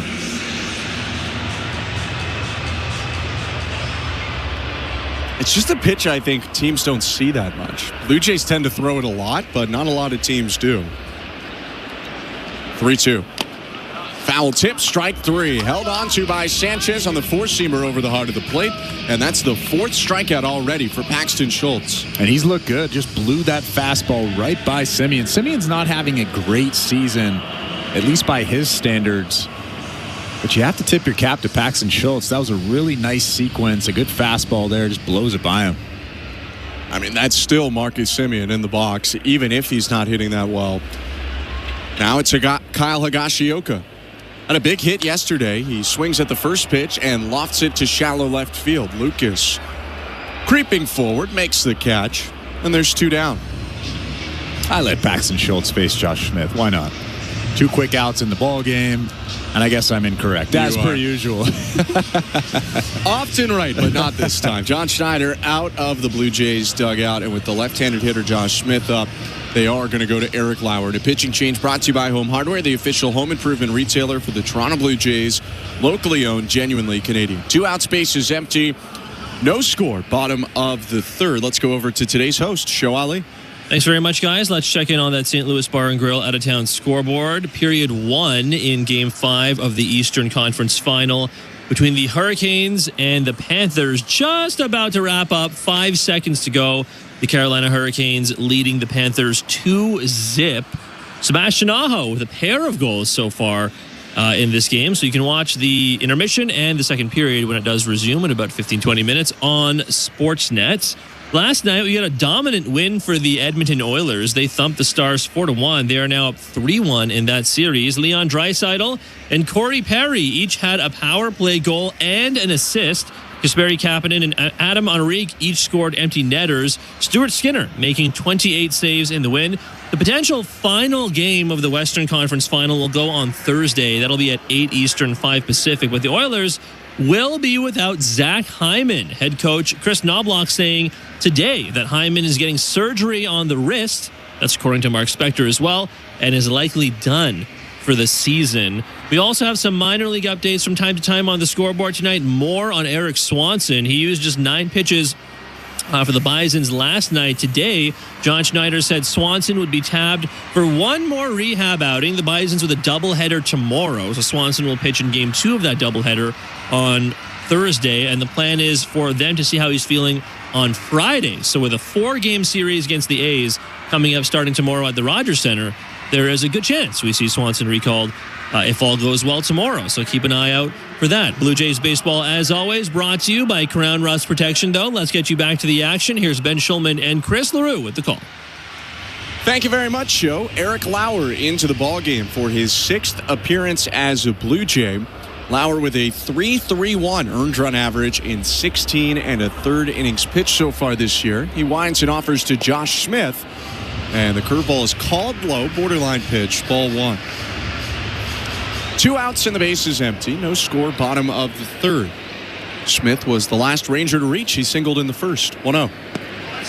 Another curveball low. 2 balls, no strikes. How about Paxton Schultz? Looking like vintage Paxton Schultz.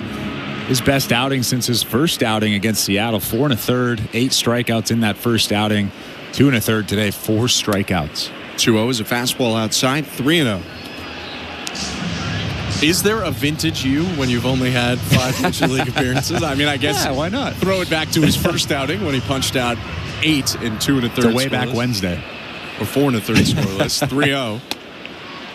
Fastball called a strike, just clipped the outside edge. Lightly, it looked like Josh Smith disagreed. 3-1. So now Lauer taking over. Curveball's the feature pitch for the lefty. His 3-1. Fastball misses down and away, ball 4. And I understand the thought process of no matter what, you're bringing in Eric Lauer to face a lefty and Josh Smith. But you have a guy that's rolling. He's looking very, very good out there, very comfortable. He just struck out Marcus Semien. He got Higashioka to hit a weak fly ball to left field. Why not leave him in? There's 2 outs in the inning, and then you bring in Eric Lauer, and he ends up walking him. 2 down to look at first. The pitch to Wyatt Langford. Swing and a miss, strike 1. I will say, even if Schultz stays in, gets Smith, I'm pretty sure his day is done after No, I'm not saying that. I'm saying just specifically in this inning. Yeah, I think that's a totally fair point. It's just a let's see how it's going type of situation. And I feel like John Schneider isn't that guy. He never sees how it's going. A 1? No, it's a step and throw over to first. I feel like you're bringing a lot of one playoff game decision into your... No. I'm just saying. I feel like never he sees how it goes. Feels like that's pretty harsh. Never. Maybe never. Maybe not never, but it just seems like when he has an idea that he goes with that idea. 0-1. Runner takes off. Pitch outside a ball. Throw down to second. It's close, but it's not in time. Stolen base for Josh Smith. His 6th of the year. That's a pretty good throw from Sanchez. Josh Smith got a good jump off of Eric Lauer. I think the Blue Jays are thinking about taking a look at this. Pretty sure he's safe at second base, though. Yeah, they are not going to challenge. So it'll be a runner on second and 2 down. They're risky to go on a lefty, but if you're going to go, you go first move. And so Smith got a nice start. Now Langford trying to drive him in. 1-1 count with 2 outs, bottom of the 3rd. The pitch. Swing and a miss, 1-2.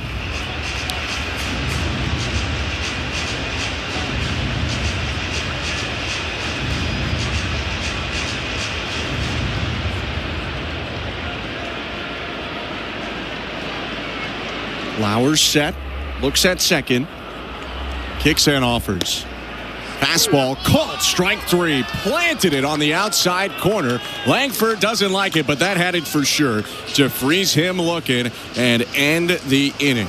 No runs, no hits, one left in scoring position for the Rangers. 0-0 game as we go to the fourth. You're listening to Blue Jays Baseball, brought to you by your local family-owned Crown Rust Control Center, streaming on the Sportsnet app and the Sportsnet Radio Network.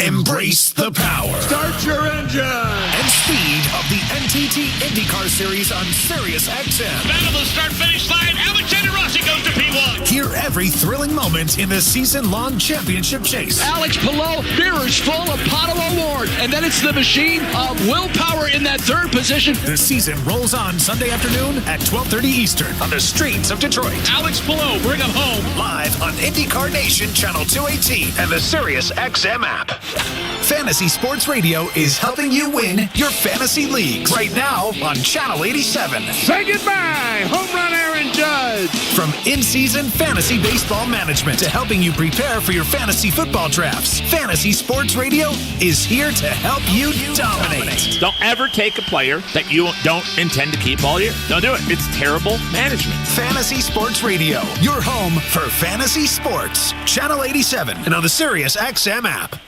U.S. Open Moments on SiriusXM. Tiger Woods' performance at the 2000 U.S. Open at Pebble Beach was the most dominant in major championship history. And Tiger Woods is the 100th U.S. Open champion in history. Tiger led wire to wire and rewrote the record books, becoming the first player to finish an Open double digits under par in a remarkable 15-shot win. U.S. Open week begins June 9th on Channel 92 in the car and on the SiriusXM app. 24/7, 365 coverage of all things NASCAR. All things NASCAR happens exclusively on SiriusXM NASCAR Radio, Channel 90. Sportsnet Radio Network.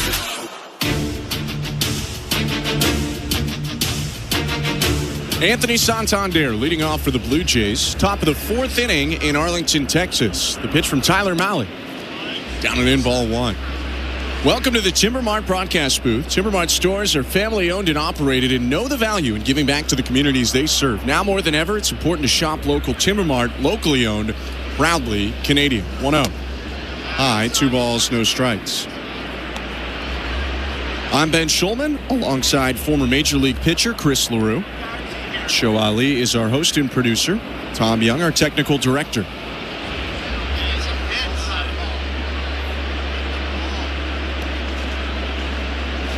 2-0 pitch. Swing and a hard grounder foul right side, 2-1. That's a hittable pitch. That was a split finger right down the middle, maybe thigh high.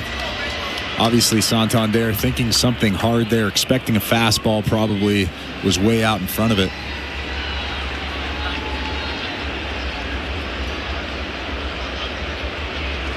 Two balls and one strike. Right on left, the pitch home.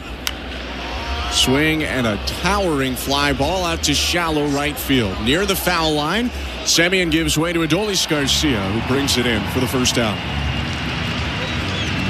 This fourth inning is brought to you by Bet365. Download the Bet365 app for today's baseball odds and find out why it's never ordinary at Bet365. 19 plus, play responsibly. Ontario only.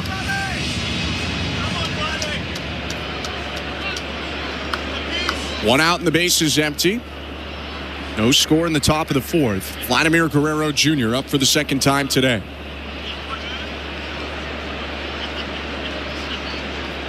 The wind of the pitch. At the knees with the splitter, strike one.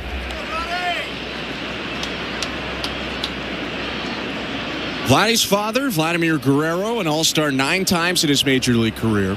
A 1. Called high, probably had the zone. 1 ball, 1 strike. Senior and all-star 9 times. The last time was as a Texas Ranger, 2010. 1-1. Low, 2 balls, 1 strike. He was an all-star with that Rangers team in 2010 that went all the way to the World Series. Played the Giants in the first of 3 Giants World Series wins in 5-year span. 2-1 pitch low, 3-1. And 35-year-old Vlad Guerrero Sr. hit 300 with 29 homers and 115 RBIs Won the Silver Slugger at DH and was an All-Star. Was he that young in 2010? 35. Wow. 3-1. Down and away, ball 4. Guerrero takes a walk, trying to fire up the dugout with a couple of words as he jogs down to first. He's a one-out base runner. You could tell that they were being really careful with Vlad. Weren't really giving him anything that he could drive. A couple of split fingers out of the strike zone. And a couple of good takes from Vladimir Guerrero Jr. He's on base for a 28th straight game. Longest active streak in the majors. One out, pitch to George Springer. Swing and a foul tip. 0-1.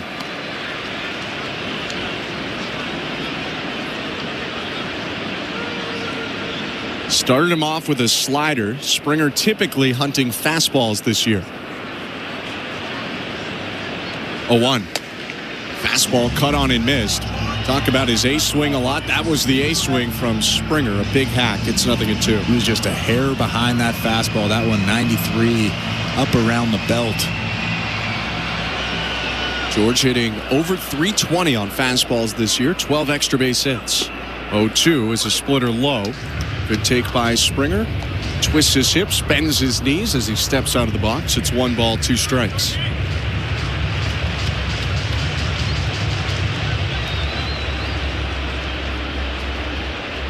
Guerrero on first, 1 out. Now he's 1-2. Downstairs for the former Twin and Red, Tyler Mahle. 2 balls, 2 strikes.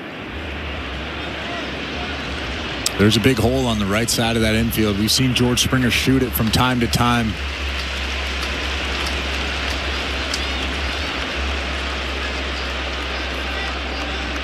Two-two. Hit high, foul, back behind the plate. Center cut fastball sent into the seats.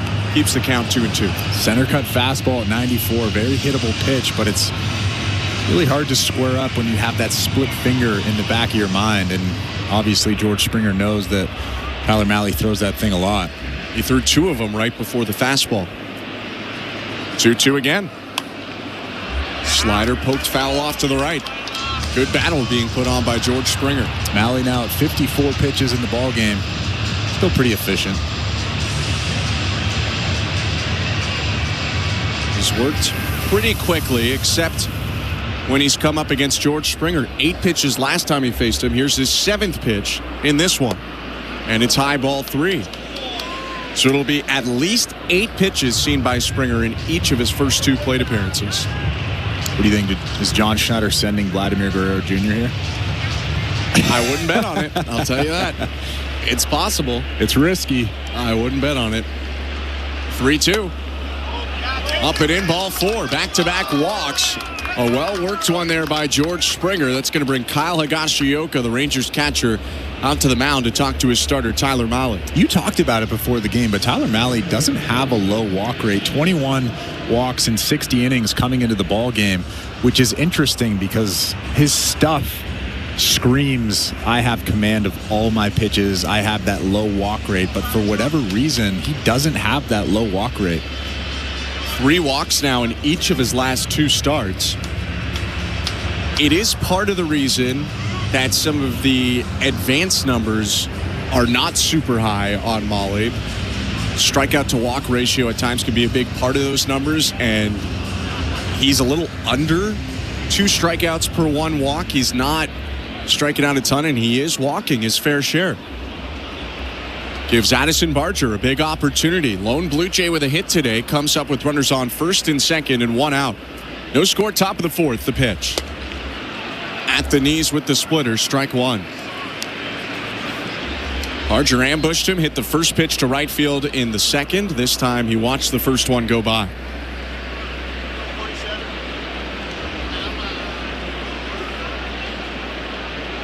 The 0-1 pitch. Low with the splitter. 1 ball, 1 strike. Looks pretty confident in that batter's box right now. Just spit on those 2 split fingers from Mahle. It's such a different looking at bat than it was maybe even a month ago, especially looking back to last year. 1-1. Outside, 2-1. It's a big pitch coming up. It's the hitter's count. You're expecting a fastball. I imagine that Mahle would probably flip in a split finger here. I would sit that split finger, see if you can run into one. First opportunity today for the Blue Jays with a runner in scoring position. The 2-1. Through the splitter, missed low, ball 3. Really nice take there. Whether it's a splitter or a fastball, now you know that Tyler Mahle's going to do his best to throw you a strike. You would think. Bruce Bochy would hope. Back-to-back walks already in the inning. 1 out. 3-1. Swing and a high fly ball. Right center field. Langford back on the warning track. Has room in this cavernous ballpark to make the catch on the track. Vladdy tags from second and goes to third. It's runners on the corners, 2 outs. Man, I thought Addison Barger got that baseball. He was about 5 feet from that wall. Out in right center, Vladimir Guerrero Jr. doing a good job moving up from second base to third base. But boy, oh boy, seemed like he got that. Hit it 386 feet to right center, and it still did not get out of quite a large ballpark at Globe Life Field. That's gone at the Rogers Center now. Maybe. I think so. Yeah. The computer might take a minute before it tells us for sure. First and third, 2 down. Ernie Clement up the pitch. Swing and a fly ball left center. Racing back, Langford just in front of the track. Stops up, makes the catch, and ends the inning. No runs, no hits, no errors, and 2 left after a couple of walks. No score, middle of the 4th. You're listening to Blue Jays Baseball, brought to you by your local family-owned Crown Rust Control Center, streaming at sportsnet.ca and the Sportsnet Radio Network. Join us for Cricket Day at the Park, presented by TD, Saturday, May 31st. Arrive early to receive your Blue Jays Cricket Warm-Up Jacket giveaway, presented by TD. Created in collaboration with Cricket Canada. Don't miss out on being a part of the Cricket Day spectacle at Rogers Center. Find your seats at BlueJays.com. At Crown Rust Control, protection runs deep because every Crown Rust Control Center is owned by a local family who cares beyond business. Your Crown Rust Control is 100% committed to their product, to you, to their community, which is your community. Protecting you and what matters to you is equally important as protecting your vehicle. Did you know spring's the best time of year to protect your vehicle from rust? For a special spring offer, find your local family-owned Crown Rust Control Center at crown.com. Every Friday home game is a City Connect Friday. On Friday, May 30th, the first 15,000 fans at the ballpark will receive a Vladimir Guerrero Jr. City Connect replica hockey jersey giveaway. City Connect Fridays, night mode. Lights up, let's go. For tickets, visit BlueJays.com. Breaking news 365. Must be 19 or older. Ontario only. Please play responsibly. If you or someone you know has concerns about gambling, visit connectsontario.ca. This is Toronto Blue Jays baseball. He dived and he made the catch. On Sportsnet 590 The Fan and the Sportsnet Radio Network. Welcome to the Timbermark broadcast booth. Alongside former Major League pitcher Chris LaRue, I'm Ben Schulman. 0-0 ball game. Blue Jays and Rangers, bottom of the 4th. The pitch to Corey Seager. All to strike. Eric Lauer's fastball on the outer third. 0-1. First full inning for Eric Lauer, who faced 2 batters and got 1 out to end the third. A 1. Swing and a ground ball hit to second, right at Stefanik. Didn't have to move as he picks it up and throws on to first. 1 out. The Out-of-Town Scoreboard is brought to you by St. Louis Bar and Grill, 100% Canadian owned and operated since 1992. It's the return of the Big Cluckin' Deal. All you can eat wings are on now for a limited time. Visit stlouiswings.com for details. You are welcome. A lot of pretty interesting games going on in the majors today. The White Sox upsetting the Mets 9-4. I mean, it's baseball. It's not like these teams don't win, maybe upset strong, but White Sox are playing fairly decent baseball recently.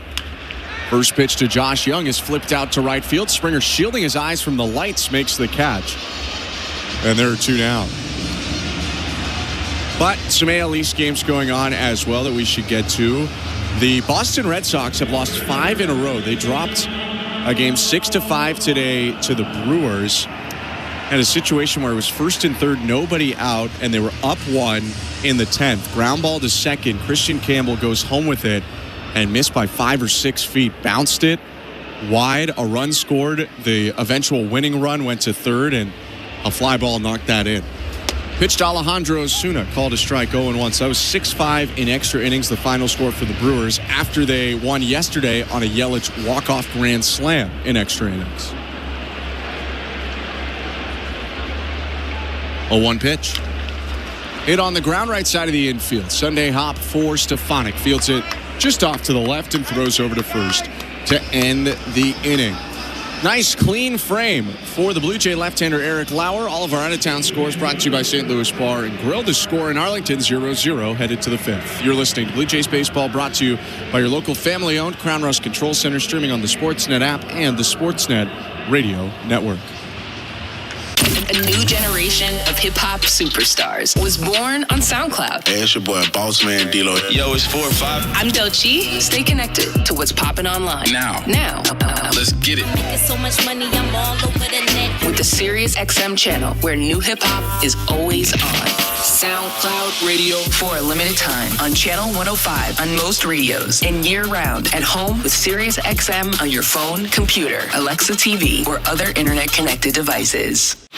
Fantasy Sports Radio is helping you win your fantasy leagues right now on Channel 87. Say goodbye, home run Aaron Judge. From in-season fantasy baseball management to helping you prepare for your fantasy football drafts, Fantasy Sports Radio is here to help you dominate. Don't ever take a player that you don't intend to keep all year. Don't do it. It's terrible management. Fantasy Sports Radio, your home for fantasy sports. Channel 87 and on the Sirius XM app.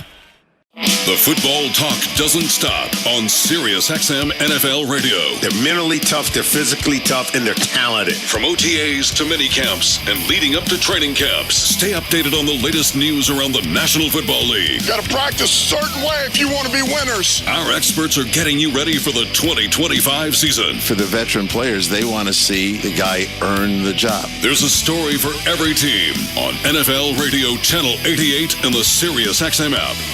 From in-season fantasy baseball management to helping you prepare for your fantasy football drafts, Fantasy Sports Radio is helping you dominate. Channel 87 and on the Sirius XM app. Network. It's the fifth inning, brought to you by Desjardins Insurance. Get insurance that's really big on care at Desjardins.com/care today. Top of the fifth, 0-0, Blue Jays and Rangers. Tyler Mahle to Nathan Lucas. Swing and a hard grounder right side, foul just wide of the first base bag. It's 0-1.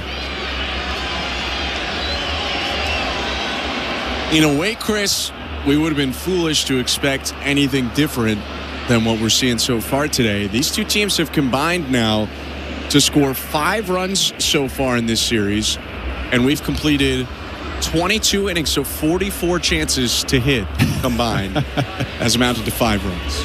And we knew Tyler Mahle was a good pitcher. For sure. We knew that coming into this game, he was one of the... Well, one pitch fouled off the glove of the catcher, Higashioka, 0-2. I mean, this might be a stretch, but probably top 5 in Cy Young voting, and at least early on this season. If he kept this up. Right. Yeah, I mean, if you did an early one, he'd certainly be in that mix.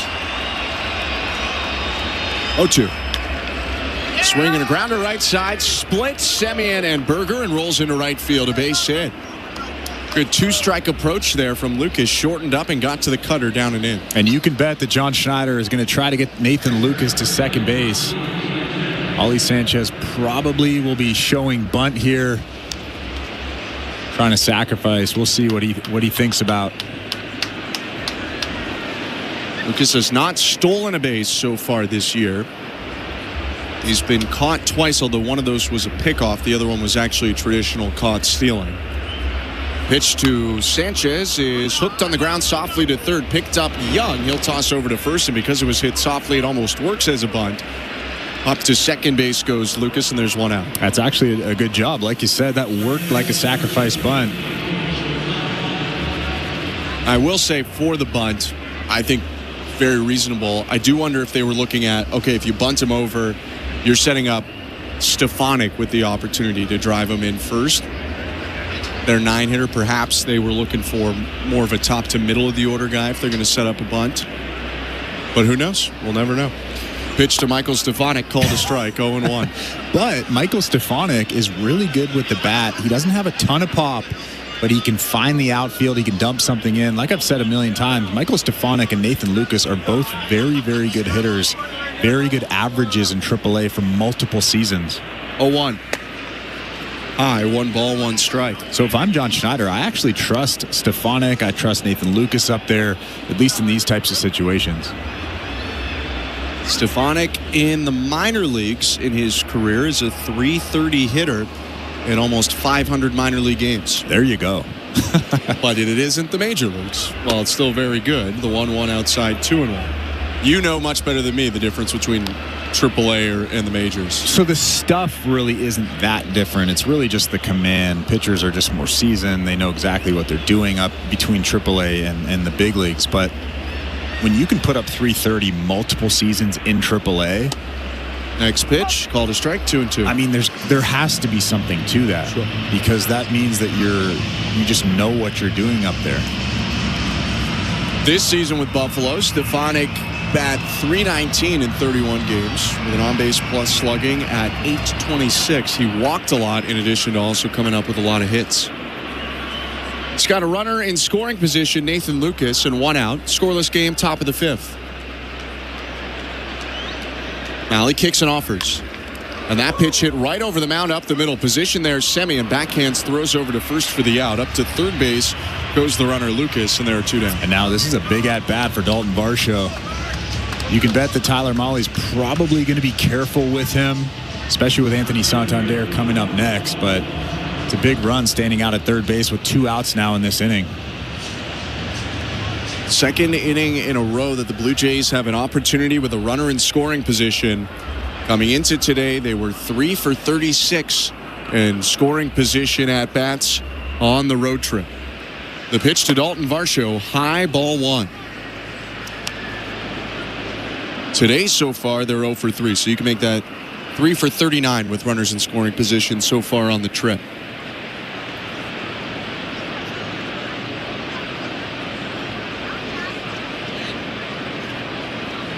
One-0. Swing and a miss. Fastball on the inside edge. 1-1. It's a really well-located fastball right on the black. Higashioka pointed out at Mahley, letting him know that was a good location.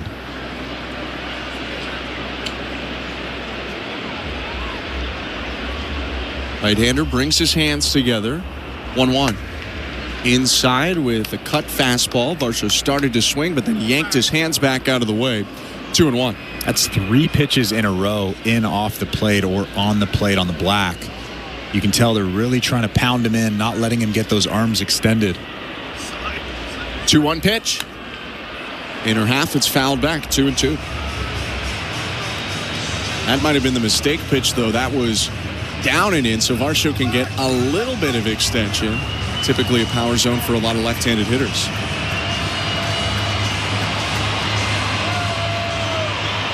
Two outs. Nathan Lucas on third base. Scoreless game, top of the 5th. 2-2 count. Here's the pitch to Varsho. No, it's a step off. Mahley faked to throw without the ball. He brought his hand out of his glove and left the ball in the black mitt. Now he's set again. Lucas leading off right in his eye line in foul territory. 2-2. Swing and a high pop-up. Foul over the netting. Back behind home plate into the seats. Still 2-2.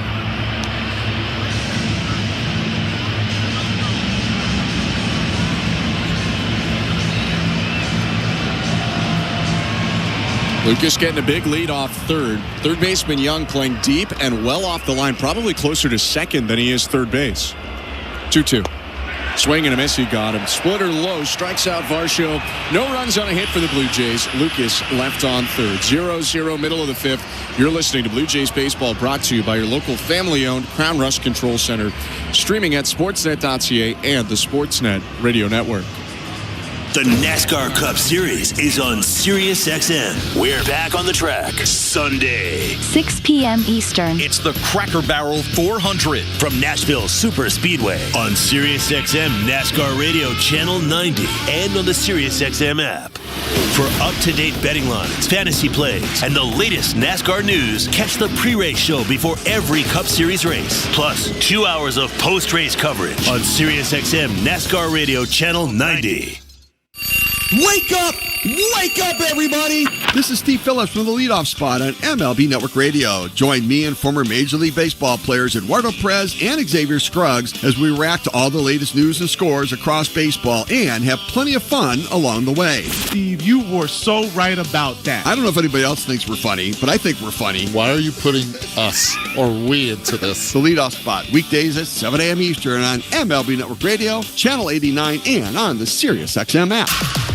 Blue Jays fans, your manager, John Schneider, joins MLB Network Radio every other Wednesday at 11 a.m. Eastern. Our bats have been really kind of the way we envisioned them. Jimenez has kind of picked up where he left off in spring, as has Bo Bichette, Alejandro Kirk, and George Springer is making progress and kind of quieting some people down on the outside with the start he got off to.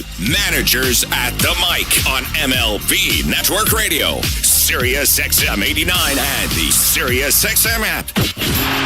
The Blue Jays are in flight, leading 3-0. Blue Jays fans, this is Ross Atkins, and you're listening to Blue Jays Baseball on SiriusXM. Blue Jays Baseball is presented by Crown Rust Protection. We got another low-scoring, tight ball game in the rubber match of this series. It's 0-0, bottom of the fifth. Eric Lauer's third inning of work starts with Big Jake Burger. Lauer's pitch. Burger, the former Marlin and White Sox, takes down an away ball one. It's getting Jake Burger a big priority for the Texas Rangers this offseason. 1-0. Called a strike, 1-1. They had struggled last year. Surprisingly, after winning in 2023, winning the World Series, they struggled offensively more than they thought they would, and a big issue was hitting the fastball. Lauer shakes off a sign. Now he nods. And the 1-1 to Burger. Fastball in, 2-1. So they go get Burger, who not only hits for a significant amount of power in his best years, but hit .293 on fastballs last season. And for some reason, it hasn't translated this year, hitting .216 on the heater.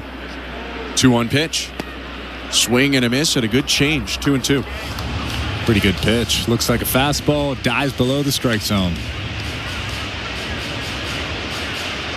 It's a big hack from Burger, who was maybe hunting that fastball against Eric Lauer.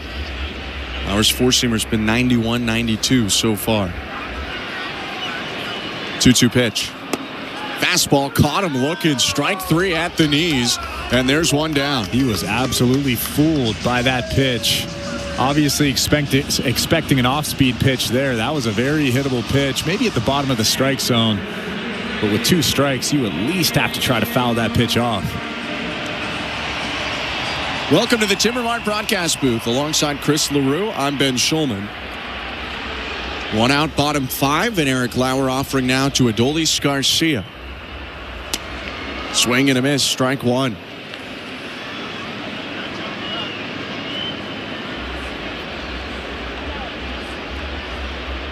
Garcia, a brief St. Louis Cardinal, spent the majority of his career with the Texas Rangers.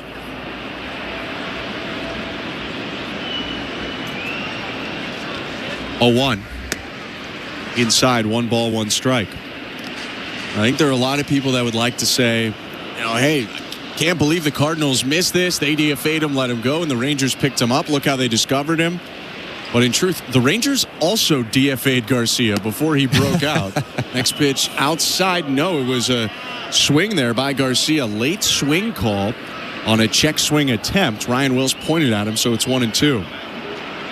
The Texas, they DFA'd Garcia in 2021, but he passed through and then came up and had a huge breakout year. Next pitch inside, 2 balls, 2 strikes. I mean, he's had a ton of power since 2021. 31 homers, 39 homers in 2023. But then again, he looks like he can hit home runs. He does. 2-2. Called strike 3. Fastball at the knees, and Garcia knew it, walking back to the dugout right as that one landed. 2 down. With Eric Lauer dealing right now, let's go over to the St. Louis Bar and Grill out-of-town scoreboard. Why not to the St. Louis Cardinals? They are having a good night right now in Baltimore. They fell behind 3-0, but now lead 6-4 over the Orioles in the 7th. Pitch to Marcus Semien. Swing and a high fly ball center field, more like right center actually, and it'll be caught by George Springer jogging into it to end the inning. Out of town scores brought to you by St. Louis Bar and Grill. The score at Globe Life Field is 0-0 after 5 innings. You're listening to Blue Jays Baseball, brought to you by your local family-owned Crown Rust Control Center, streaming on the Sportsnet app and the Sportsnet Radio Network. Timber Mart, locally owned, proudly Canadian. Your home team advantage with the right materials and the right price. Project know-how that's brought together a wealth of plans and solid advice. Trust your team at your locally owned Timber Mart. Timber Mart always has plans to help you with your plans. Your home, your cottage, your garage, whatever needs your attention first, check the most visited spot on our website for ready-to-order plans to get the job done with Canada's Building Centre. Visit timbermart.ca. At Crown Rust Control Center, protection runs deep because every Crown Rust Control Center is owned by a local family who cares beyond business. Your Crown Rust Control Center is 100% committed to their product, to you, to their community, which is your community. Protecting you and what matters to you is equally important as protecting your vehicle.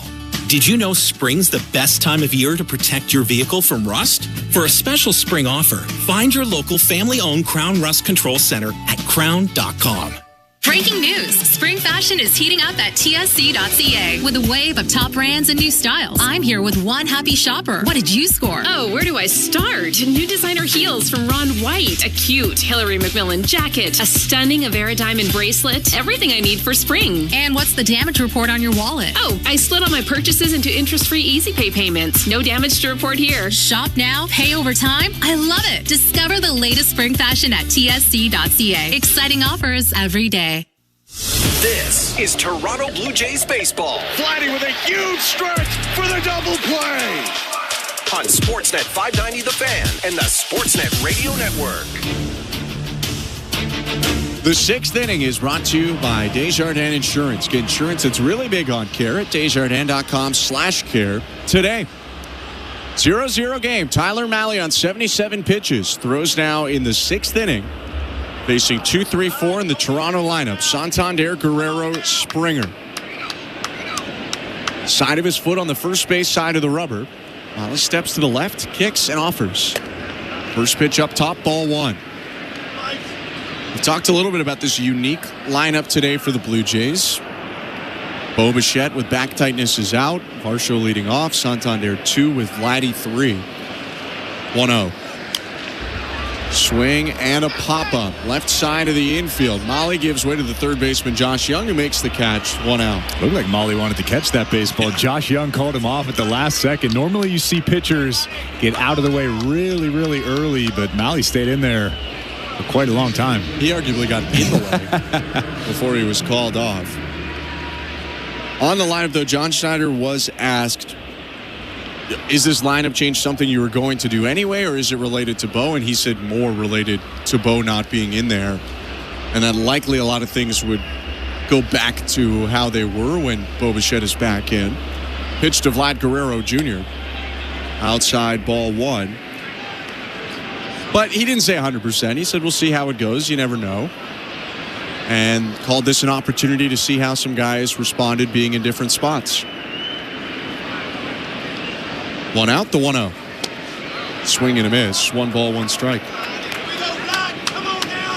For what it's worth, Vladimir Guerrero Jr.'s numbers are by far the best when he hits in the 3rd spot in the lineup. I'm unsure how much I buy that that's a real thing, but it statistically is, as the 1-1's taken down the middle for a strike. 1 and 2. Well, where else has he hit? He's hit in the cleanup spot.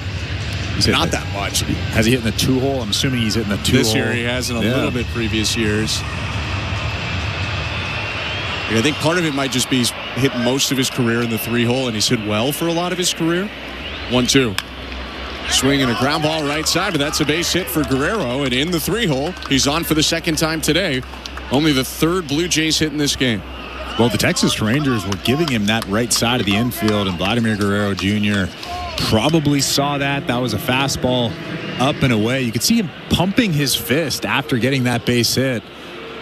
He's pumped up about that one. Just found that hole, hit it hard through the right side. One out, Guerrero on first, and George Springer up. Came up in a similar situation in the fourth and worked an 8-pitch walk. Malley's pitch.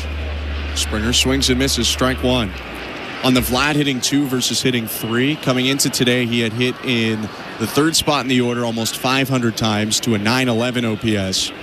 2 spot just over 200 times to a 777 OPS. 0-1. Ball to strike, 0-2. Now it's up to you to decide whether you think this is the reason it's happening. Chicken and egg cause and effect, but a lot of those 2-hole spots came in 2019 when he first came up. A lot came in 2022, a down year for him. 0-2 pitch, cut and a miss, strike 3. Springer strikes out swinging, 2 down. Just 3 fastballs. That last fastball was just blown right by him at 94 miles an hour, just off the plate outside.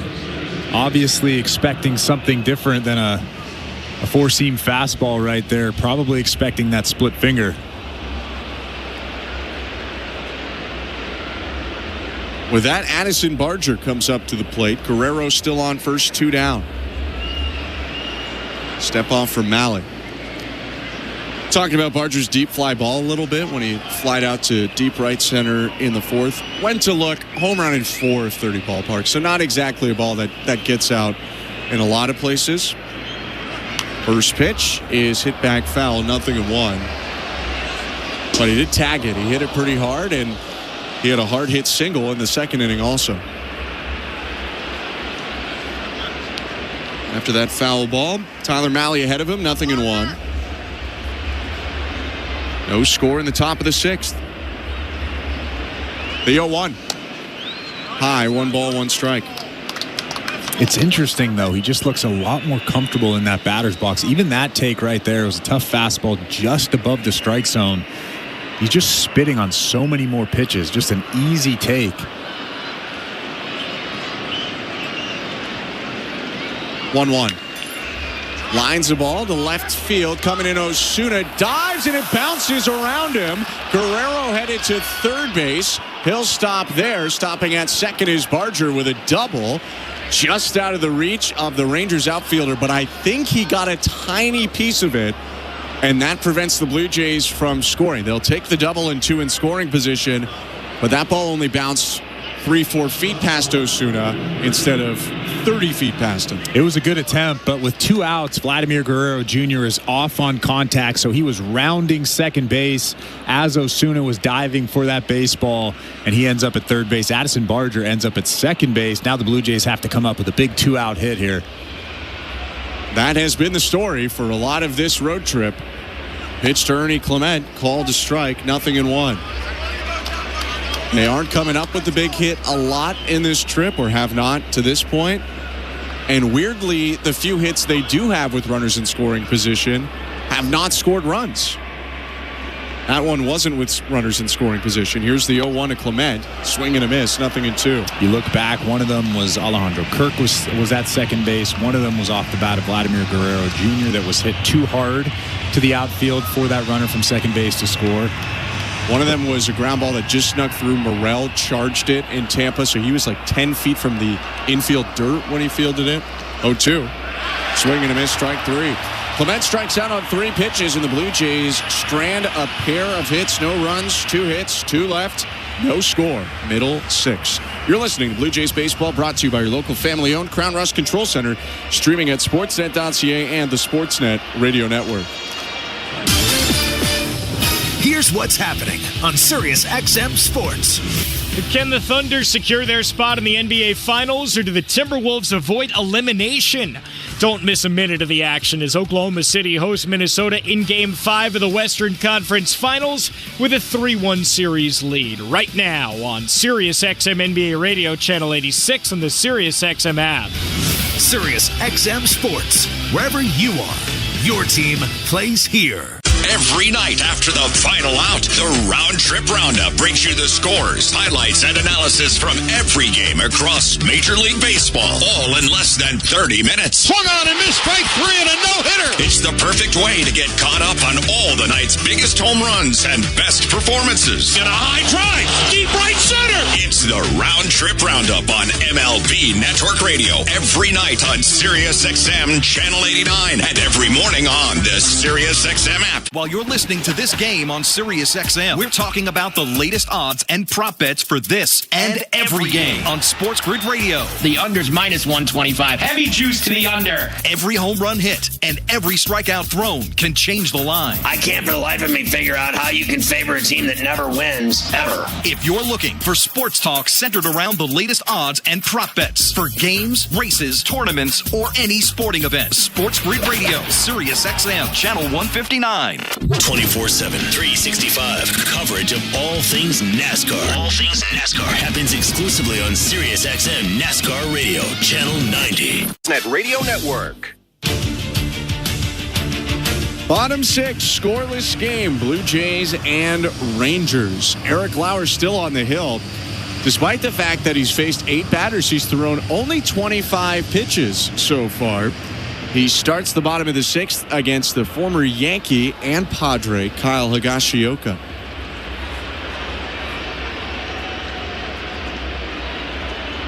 Pitch home. Called strike, 0-1. Most fans, especially Blue Jays fans, you would think of Higashioka as a Yankee from 2017 to 2023. 0-1. Call to strike. Looked outside. Higashioka reasonably not happy with that call. It's 0-2. Higashioka, though, might have had his best year as a major leaguer last year with San Diego. He went the other way in the Juan Soto trade. 0-2. Low 1 ball, 2 strikes. He played in 84 games and still managed to homer 17 times, a career high, while putting up a 739 on base plus slugging, above major league average. 1-2. Swing and a high fly ball near foul territory. It actually will go off the railing foul. Bounces back into George Springer. I think he's pointing up saying that hit the netting and then came down into the railing. Either way, it's a foul ball. It's 1-2. I don't know what happened over there. He was pointing at his eyes, using that pointer finger and that middle finger pointing at his eyes. Maybe he lost it in the lights. Who knows? Lauer's 30th pitch of the day. Fastball, got him looking. Strike 3 on the inside edge. Higashioka's still unhappy. There's 1 down. You didn't like that call, but that is a perfect pitch. Just clipped the inside part of that strike zone. 94 miles an hour out of that left arm. That's some good velo. Eric Lauer has now struck out 4 out of his 8 outs recorded, and he's getting strikeouts on the heater. All 4 looking at four-seam fastballs. Pitch to Josh Smith. Called a strike. Got ahead of him with the slider, 0-1.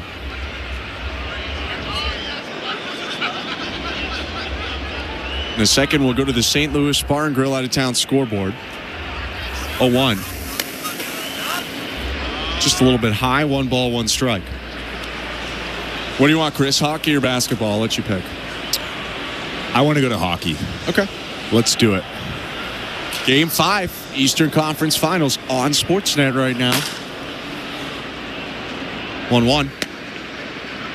Just outside, 2 balls, 1 strike. Hurricanes trying to pull off a miracle after they went down 3-0 in the series. They won Game 4, and they took a 2-0 lead on 2 Sebastian Aho goals in the first period of Game 5. 2-1. Swing and a miss, 2-2. However, they've given up 3 straight in the 3rd inning. Kachuk, Rodriguez, and Lundell. And it's now 3-2 for the Panthers. 7 minutes to go in the second. So 27 minutes away from going back to the Stanley Cup final, which would be a 3rd straight trip there. 2-2 pitch, yanked down and away. 3 balls and 2 strikes. The count, Lauer to Smith. Well, now I want to hear if the Timberwolves are winning. I can tell you they're not. They're really not.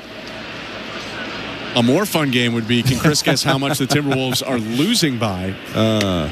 3-2 pitch, outside, ball 4. Josh Smith walks, and he's been aboard all 3 times today. If you erase Josh Smith from your memory, Schultz and Lauer are pitching a perfect game. It's 1 hit and 2 walks from Smith. That have been all of the base runners so far for the Rangers. And now you have to be careful with him on base. He's the leadoff hitter. He has 5 stolen bases this season. So you have to pay attention to him over there. Don't want him getting to second base with less than 2 outs. Smith stole second in the 3rd. Wyatt Langford up, a look at first. Step and throw over there, and Smith back in safe. All right, it's halftime Thunder Timberwolves. How much do you think the Timberwolves are losing by? They're down by 27. They're down by 33. No way. Oh, yeah. They scored 9 points in the first quarter. Pitch to Wyatt Langford. Fouled back, 0-1. On the St. Louis Bar and Grill out-of-town scoreboard, it's 65-32 for the Thunder over the Timberwolves. Thunder can book a trip to the NBA Finals with a win in this game.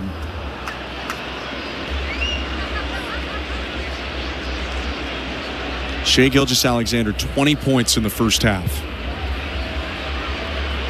0-1 to Langford. Swing and a liner caught at short. Clement gives a look over to first, but Smith is back in there. It's a line out for the second out of the inning. Still runner on first. Blue Jays and Eric Lauer got lucky there. That was squared up off the bat of Wyatt Langford. Right at Ernie Clement at shortstop. A big out.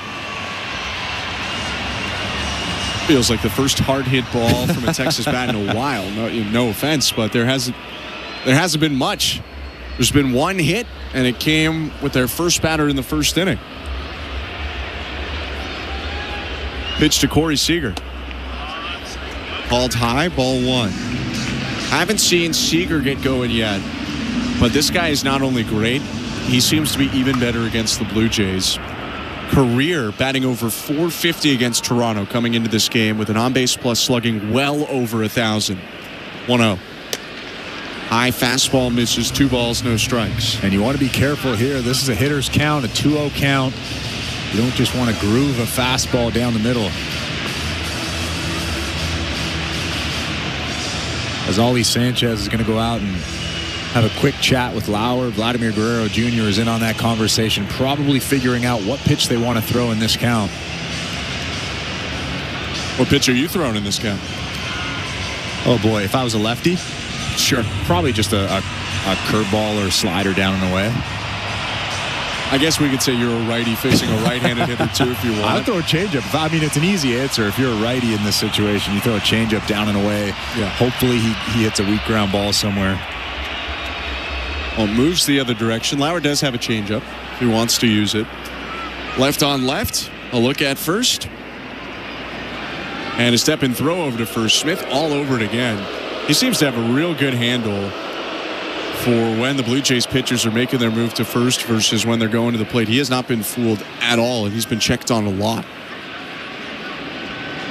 In total, 6 times the Blue Jays have thrown over on Smith today. 2-0 offering. Hit on the ground towards second. Charging in. Stefanik spins, throws to second. He might not have known the outs, but it doesn't matter. That will get the Blue Jays out of the inning. A ground ball fielder's choice ends the frame. No runs, no hits. 1 left for the Rangers. We go to the 7th. Still looking for the icebreaker in this one. You're listening to Blue Jays Baseball, brought to you by your local family-owned Crown Rust Control Center, streaming on the Sportsnet app and the Sportsnet Radio Network. Join us for Cricket Day at the Park, presented by TD, Saturday, May 31st. Arrive early to receive your Blue Jays Cricket Warm-Up Jacket giveaway, presented by TD. Created in collaboration with Cricket Canada. Don't miss out on being a part of the Cricket Day spectacle at Rogers Center. Find your seats at BlueJays.com. At Crown Rust Control, protection runs deep because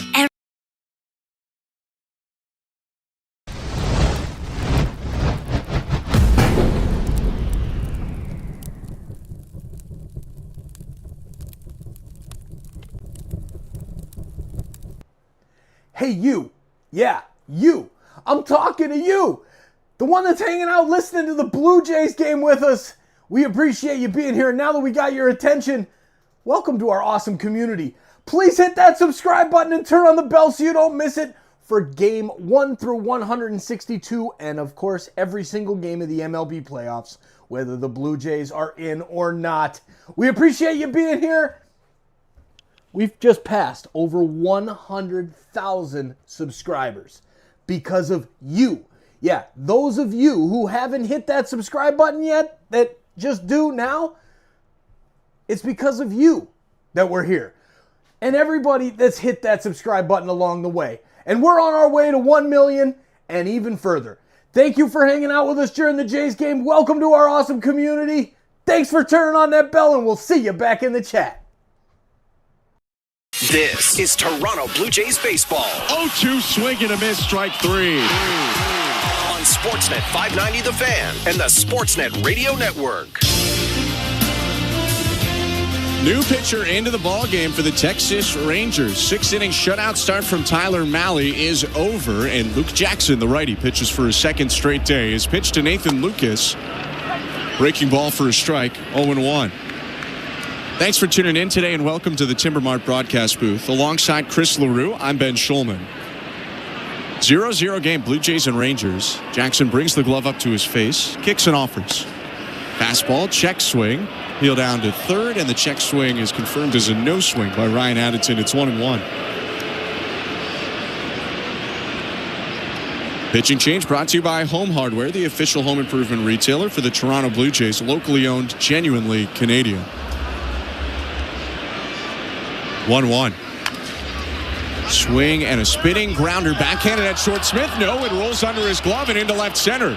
Lucas sprinted straight through first, so he does not make the turn to second. Might have had a shot, but you also kind of understand if he just put his head down and burned it for the bag.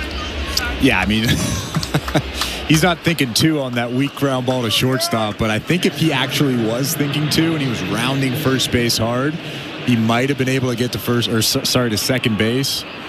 But good job. At least getting on base here with nobody out in this inning. I haven't seen a ruling yet, and actually they will rule that a hit. It was kind of a weird spinner. Pitch down to Ali Sanchez. He squares to bunt, pops it up, foul, 0-1. We had talked about this last time Lucas got on to lead off an inning. Do they bunt? They didn't last time. Looks like they're going to now. Well, the problem is when you're asking a guy to bunt that doesn't bunt very often. I don't know how many times he's sacrificed bunt in his career, but I'm assuming not that many. This is his 40th Major League game, so certainly not that many times in the majors. He squared early enough that Luke Jackson stepped off through to first. He wasn't even in the motion yet. Ali Sanchez has 6 career sacrifices in 40 games. Actually, a decent number. Runner on first, nobody out. He squares before the motion. The 0-1 is bunted back behind him, foul. 0-2. And during batting practice, before games on the field, you'll see guys maybe do one sacrifice bunt, go through the motions, not really think much about it. Doing it in a ball game like this against a guy with a very good curveball, a fastball that runs up, it's a big difference. 0-2 pitch. Swing and a miss, strike 3. Runner takes off for second. Throw down there. Not in time, so they don't get the sacrifice off, but with one out, they have a runner in scoring position. Strikeout of Sanchez, but a stolen base for Lucas. I think the Blue Jays will take it. Nathan Lucas got a very good jump on Jackson, stole that base really easily. Higashioka actually made a good throw. Luke Jackson gets his first out, but deals with the go-ahead runner in scoring position. Pretty recently, he was closing games for Texas. Jackson has been moved to still high leverage, but less leverage than that. Pitch down to Michael Stefanik outside, ball 1. Pitching changes brought to you by Home Hardware, official home improvement retailer for the Toronto Blue Jays, locally owned, genuinely Canadian. Jackson leads with his high 80s slider, mid-90s four-seamer as well, and a mid-80s curve. 1-0. Missed downstairs with the slider at 86. 2 balls, no strikes. Got kind of a funky motion. His arm almost intentionally drags behind him. Usually you don't want that, but it's every toss for him. 2-0 pitch is hit high in the air out to left field. Moving back Osuna just in front of the track. Runs into it to make the catch. Lucas dekes a tag off second, but he just forces a throw into third. He'll stay there. There's now 2 outs. Osuna made a really nice throw to third base. He got behind that fly ball, and he made a really good throw to third base, keeping Nathan Lucas at second base. That's actually a big play in this ball game because you take away the wild pitch run, you take away things like that. Looks like Luke Jackson, though, is going to be out of this ball game. They want the platoon advantage, the left-on-left matchup against Dalton Varsho. So for a third straight day, Hobie Milner enters for the Rangers. This pitching change brought to you by Home Hardware, the official home improvement retailer for the Toronto Blue Jays, locally owned, genuinely Canadian. 2 outs, top of the 7th. Runner on second, no score. Let's go over to today's host, Show Ali. Thanks very much, guys. Let's check in on that St. Louis Bar and Grill out-of-town scoreboard. Let's go back to the Stanley Cup playoffs. The Hurricanes once again trying to avoid elimination as they trail the Panthers 3-1 in the series entering play this evening. Right now in this game, it's 3-2 Florida. Sebastian Aho had a pair of goals for Carolina to make it 2-0 early on, but Florida getting goals from Matthew Tkachuk and Evan Rodriguez 30 seconds apart in the second period. Anton Lundell got a great feed from Brad Marchand for the third goal a few minutes later. That goal from Rodriguez, which tied the game, makes him the 19th different Panther to score this postseason. Last night, we got a dominant win for the Edmonton Oilers. They beat the Stars 4-1. They are now up 3-1 in that series. Leon Draisaitl, Corey Perry each had a power play goal and an assist. Kasperi Kapanen and Adam Henrique each scored empty netters. Stuart Skinner made 28 saves in the win. Potential final game of the Western Conference Final will go tomorrow, Thursday night, 8 p.m. Eastern, 5 Pacific. The Oilers will be without Zach Hyman, however, as head coach Chris Knobloch saying that Hyman is getting surgery on his wrist and he is likely done for the season. Blue Jays baseball, as always, is brought to you by Crown Rust Protection. Let's get you back to the action. Here with the call, here are Ben Schulman and Chris LaRue. Thank you very much, Joe. Third day in a row, sidearming lefty Hobie Milner appears. He comes in to face Dalton Varsho with 2 outs in the go-ahead run in scoring position. These two have already battled in this series.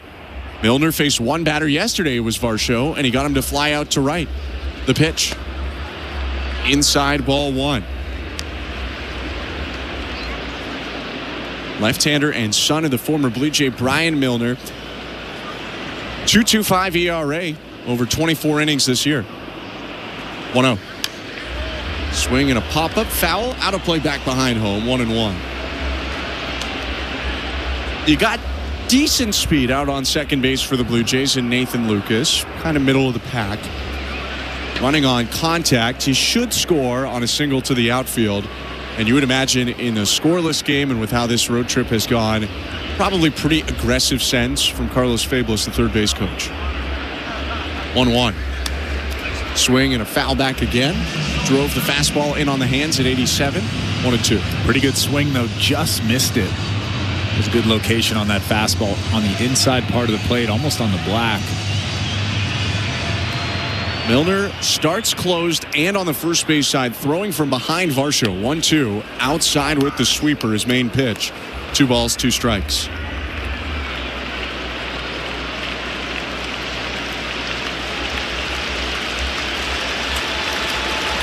Big moment in this scoreless game. 2 outs, the 2-2.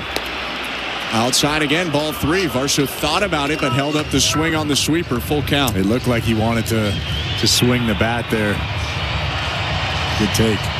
See a guy a third day in a row. Maybe he start to get a little wise to his pitches. We'll see. 3-2. Swing and a foul back again. Full count. He was all over that sweeper. I think that sweeper just didn't break as much as he expected it to. He's seen so much of that sweeper in this series. 1 left over the plate. Could mean a lot of damage. 3-2. Swing and a miss. Strike 3. Went back to the fastball to get him.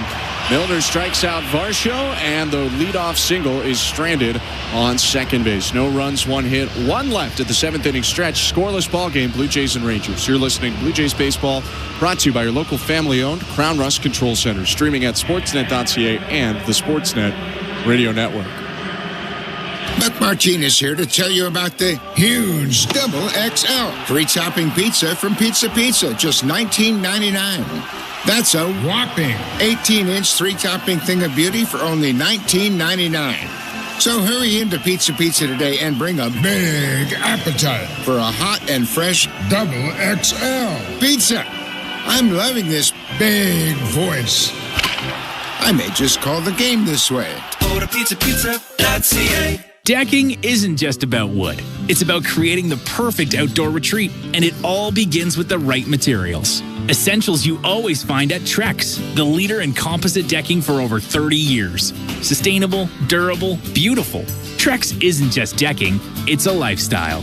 From homeowners to pros, everyone knows Trex delivers unmatched quality. Ready to transform your backyard into a dream space? Find Trex at Timber Mart, Canada's building center, where your outdoor vision comes to life.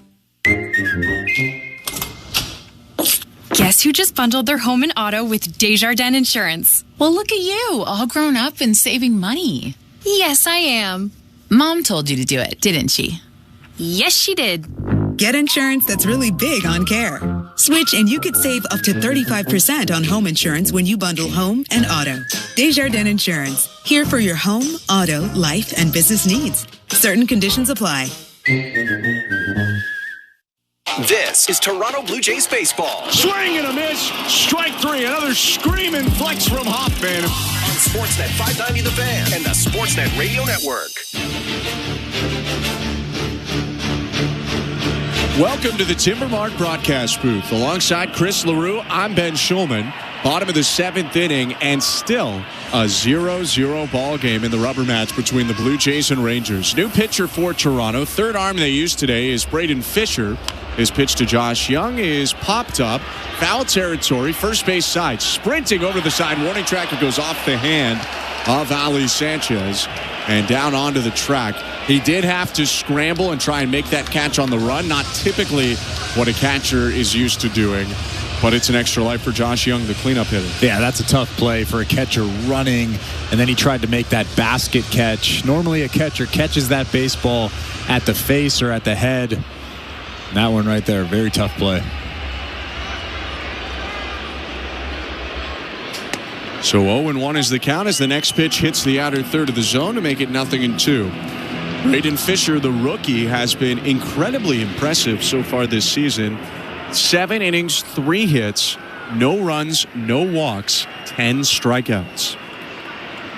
4-seamer, slider, and curve for the right-hander.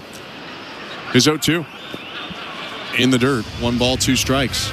Braden Fisher's been really quietly a very solid pitcher out of that bullpen. I think he's slowly starting to gain the trust of John Schneider.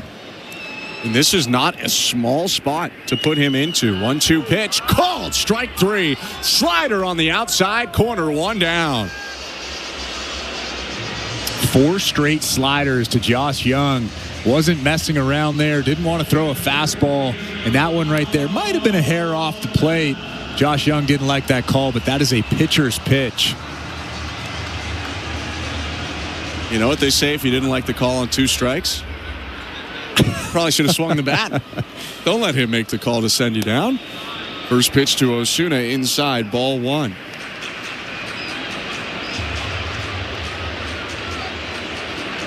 Alejandro Osuna from Mexico, 0 for 2 today.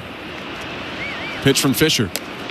Fastball high at 96, 2-0. He does have good stuff. Like you said, 96 with that fastball. I've seen him up to 97 this year. In his last outing against Tampa Bay, he was really impressive. 4 strikeouts in just an inning and 2/3. 2-0. Breaking ball over the heart of the plate, strike 1. What in doubt, if a Dodgers scout GM like a guy enough to draft him, he's probably got something in there. 2-1. High ball 3. Who do you think has a better scouting department, the Dodgers or the Rays? Oh, that's tough. I would say the Rays. I'll explain why in a sec. 3-1. High ball 4. Osuna walks with 1 out. Part of the reason I say that is just from being with a minor league team that played against Dodgers minor league teams. I think some of it for them is scouting. I think a lot of it is development. I think they turn a lot of guys who might not necessarily have become regulars or just major leaguers at all into significant pieces at the major league level. That makes sense. Pitch to Jake Berger. Went around on a slider low, tried to hold up but couldn't. Nothing in one. Okay, so then my next question is, who do you think has a better development staff? The Dodgers or the Rays? Dodgers. 0-1 to Berger. Low, 1 ball, 1 strike. Runner on first, 1 out. Jake Berger, a first-rounder in 2017 who did not play until 2021, really, due to multiple Achilles tears.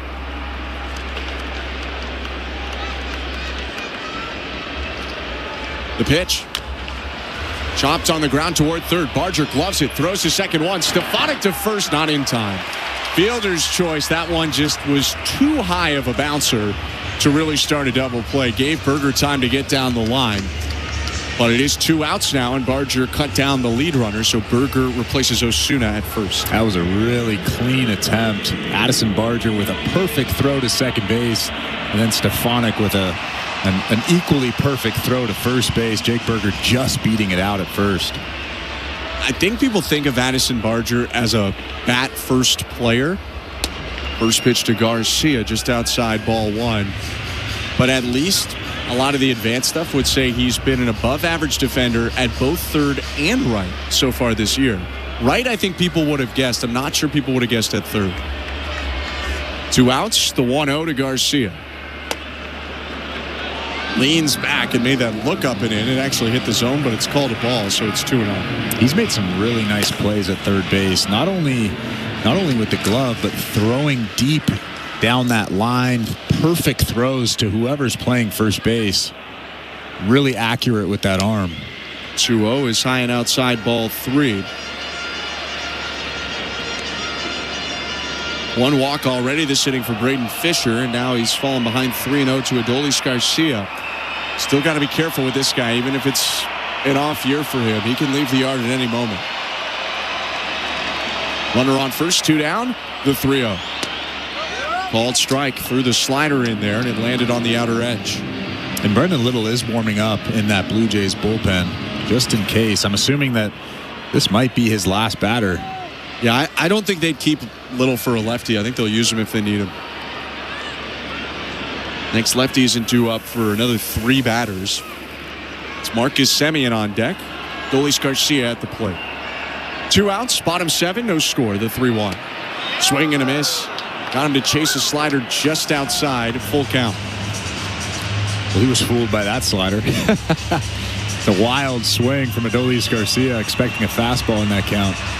He is a guy who can get to chase, especially now in a count like this. Top 10 in chase rate in Major League Baseball. Swings at over 40% of pitches out of the zone. 3-2, swing and a miss, strike 3. Got him to chase the slider away. A strikeout for Fisher in a scoreless bottom of the 7th. He punches out a pair, allows only 1 base runner on a walk, and strands it to keep it 0-0. Let's go to the 8th. You're listening to Blue Jays Baseball, brought to you by your local family-owned Brown Rust Control Center, streaming on the Sportsnet app and the Sportsnet Radio Network. This is Dave LaGreca, creator of the biggest pro wrestling show on the planet, Busted Open.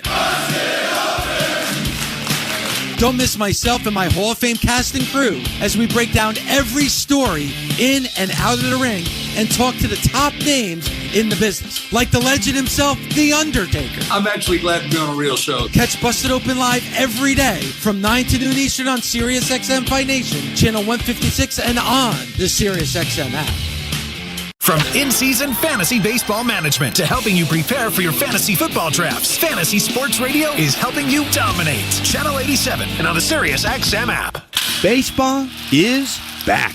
It's former General Manager Jim Duquette, and every Sunday on the front office, we have you covered on everything happening across Major League Baseball. That's right, Duke. It's former Big League GM Jim Bowden. Injuries, extensions, promotions, demotions, and trades. We'll have you covered on all the news. We'll bring you the front office perspective as the season heats up. Front Office with Jim Duquette and Jim Bowden, Sundays at 10 a.m. Eastern on MLB Network Radio, Channel 89, and on the SiriusXM app. I'm John Palmorosi, host of the SiriusXM original podcast, The Road to Cooperstown. Hear our conversations with Hall of Famers about the challenges they overcame on the journey to baseball immortality. It is a hard game, and mentally it's hard. I used to go to bed crying. They pretty much knew I was going to have lung surgery after the season. I wasn't for sure. Would I ever play baseball again? The Road to Cooperstown is the official podcast of the National Baseball Hall of Fame and Museum. Episodes are available now on the SiriusXM app or wherever you get your podcasts.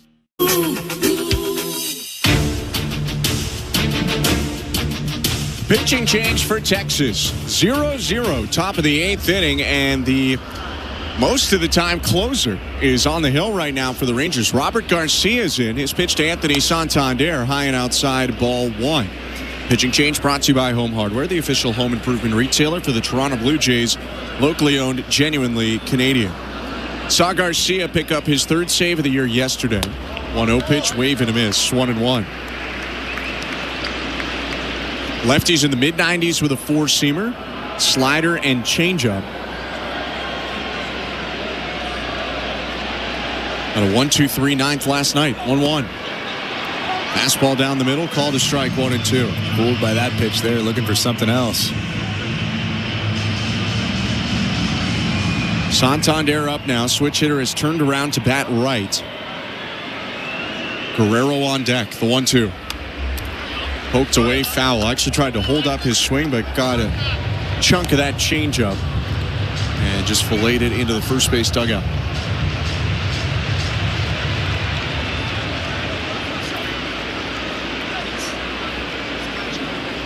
Left-hander set just above the belt, the 1-2. Swing and a miss, he got him. High fastball, Santander strikes out for the first out of the inning. That's a really good sequence. You mix in that changeup, and then you blow him away with that fastball, a good 4-seamer at the top of that strike zone.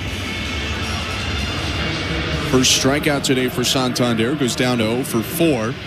And now Vladimir Guerrero Jr. is up. He's 1 for 2, a single, a walk, and a groundout. Garcia rocks and offers. Inside with the slider, ball 1. In a moment, we'll go to the Bet365 standings. At Bet365, you can bet on popular markets like hits, home runs, and total bases. Download the app. Find out why it's never ordinary at Bet365. 19 plus, play responsibly. Ontario only. 1-0 pitch. Down and away. 2-0. Some finals already today around the American League East. Some teams still going.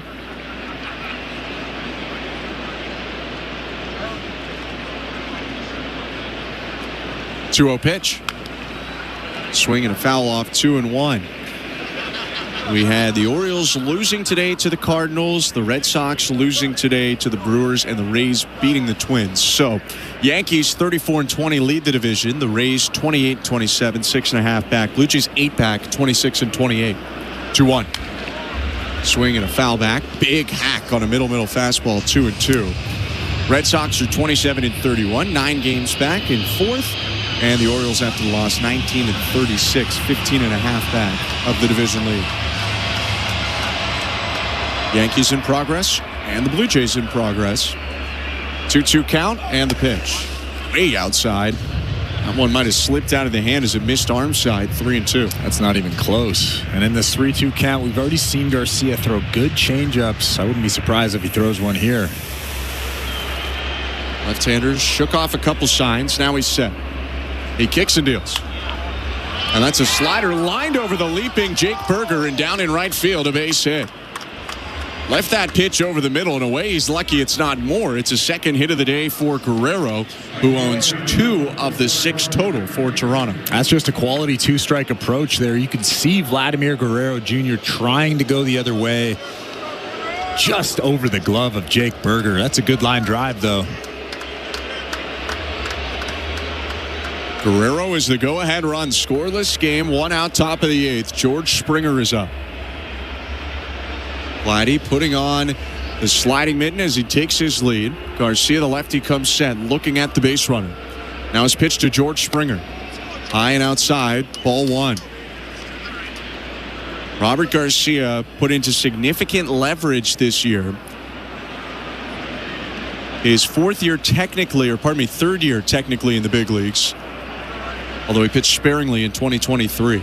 1-0. Swing and a miss. One game with the Marlins in 2023 and then 24 with the Nationals. Was a regular in a major league bullpen for the first time last year. Made 72 appearances for Washington. Picked up in the Nathaniel Lowe trade in December. 1-1. Check swing and a changeup down and away. Appeal down to first, and it's called a swing. I mean, Springer knew it right away. He turned away in frustration. It's 1-2.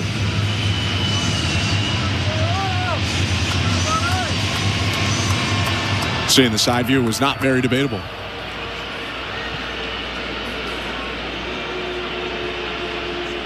One-two pitch. Swing and a miss. He got him. Fastball over the heart of the plate at 95. 2 strikeouts in the inning for Garcia and 2 down. That was almost the identical sequence that Santander saw from Garcia. That was just a good changeup down and away, and then a fastball right down Broadway at 95 miles an hour, four-seamer.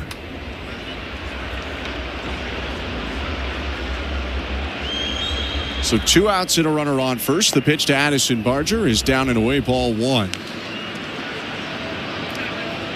Is this feeling a lot like yesterday's game? No runs were scored in that game until the bottom of the 8th when the Rangers got 2.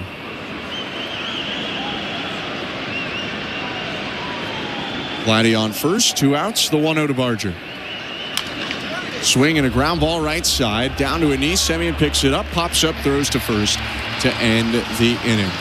No runs, a single from Vlad. He's left on first. We go to the bottom of the 8th, 0-0 game. You're listening to Blue Jays Baseball, brought to you by your local family-owned Crown Rust Control Center, streaming at sportsnet.ca and the Sportsnet Radio Network. Knock all your summer projects out of the park with Home Hardware, the official home improvement retailer of the Toronto Blue Jays and your DIY partner in making your dream home a reality. From gardens to garages, back decks to front doors, refreshes and renos, we're here to help you cover all your bases and make every summer project a home run. Visit any of our 1,000+ home hardware and building center locations where we're proud to be locally owned and genuinely Canadian. Buck Martinez here to tell you about the huge Double XL free topping pizza from Pizza Pizza, just $19.99. That's a whopping.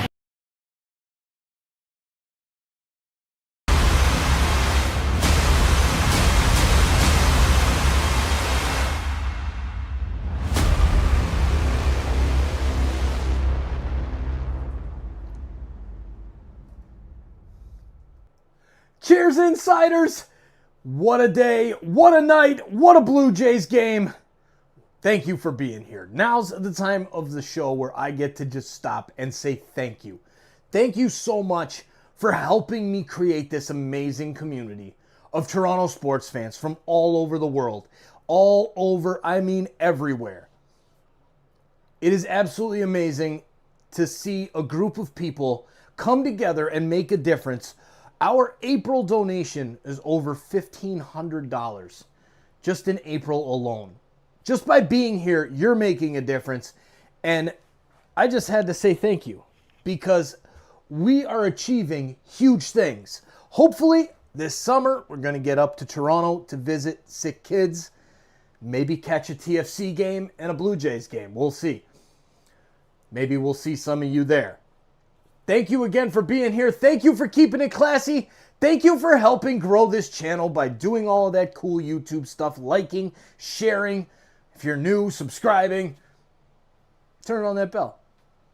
All that cool stuff really, really, really helps because then we bring in more people to make a difference. Thank you. Now let's get back to the baseball. Come on, Blue Jays. Let's go.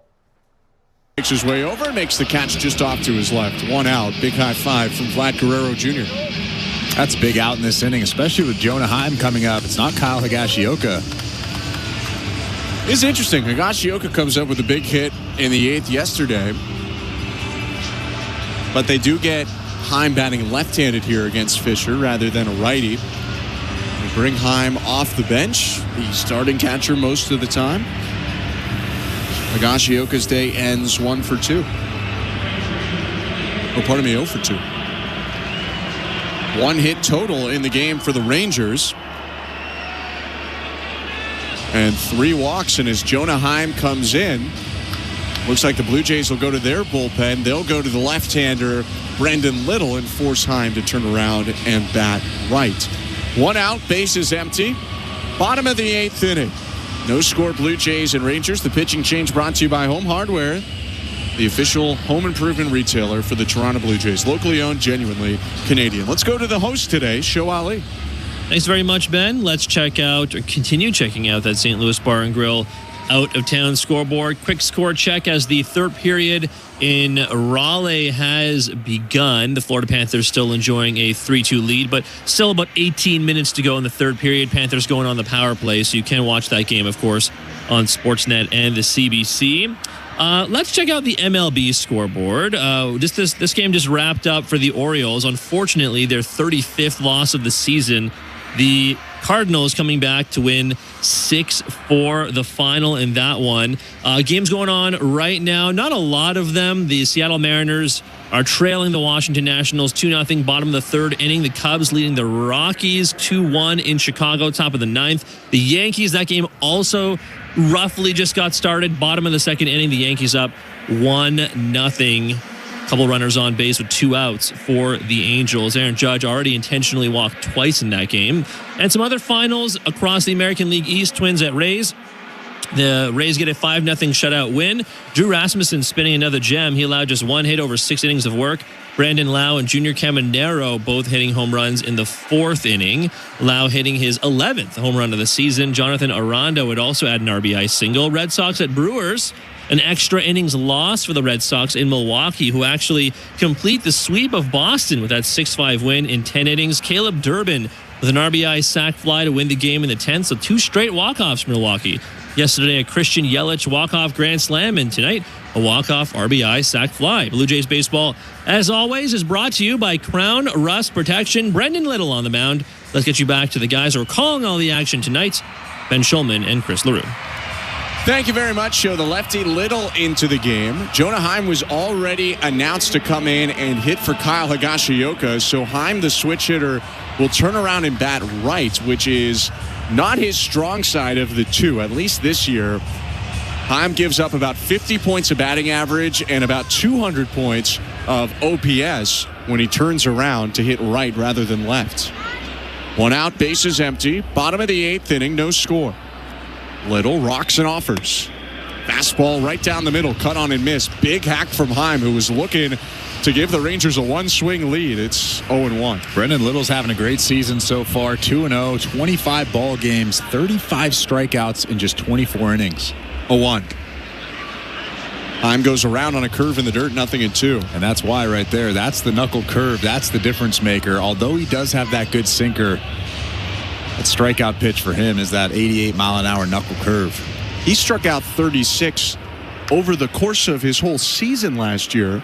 He's 1 strike away from matching that already this year, and it's late May. 0-2. In the dirt with the curve. Skipped off the mound. He didn't like that one as he bounced it in the dirt. 1 ball, 2 strikes. Well, we've seen him bounce that knuckle curve in front of home plate pretty often this season. Yeah. He can be effectively wild. 1-2. Swing and a miss. Strike 3. Got him on the curve on a foul tip. And that's his 36th strikeout of the year to match his total last season. There's 2 down. That's really impressive. You can see Ali Sanchez actually setting up right down the middle with that target. He wants that pitch to look like a fastball, look like it's in the zone. And then it just dives way below the strike zone. So much downward movement with that knuckle curve. So 2 outs and the bases empty. Left on left, he deals to Josh Smith. It's a sinker just off the plate inside at 95. Ball 1. Smith has been the lone bright spot in the Rangers lineup today. He's been on 3 times, a hit and 2 walks. 1-0 pitch, called a strike, 1-1. You look at the rest of the lineup, a walk from Alejandro Osuna, and I guess in a way Jake Berger reached. He hit into a fielder's choice. That's it. 1-1. Swing and a miss at the curve. Big wave there from Smith, 1-2. And that's against Paxton Schultz, Eric Lauer, and Brady Fisher. With all due respect to them, not the most experienced guys. 3 guys that were not on the 26-man roster to start the year. Now the ones who have skipped to the plate, 2-2. I mean, sorry, go ahead. No, I was just going to say it's pretty impressive from that trio there. They were able to keep the Blue Jays in it and really dominate against the Texas Rangers today. It's a mix of them being as effective probably as they can be, and the Rangers still really trying to figure things out with the bats. 2-2.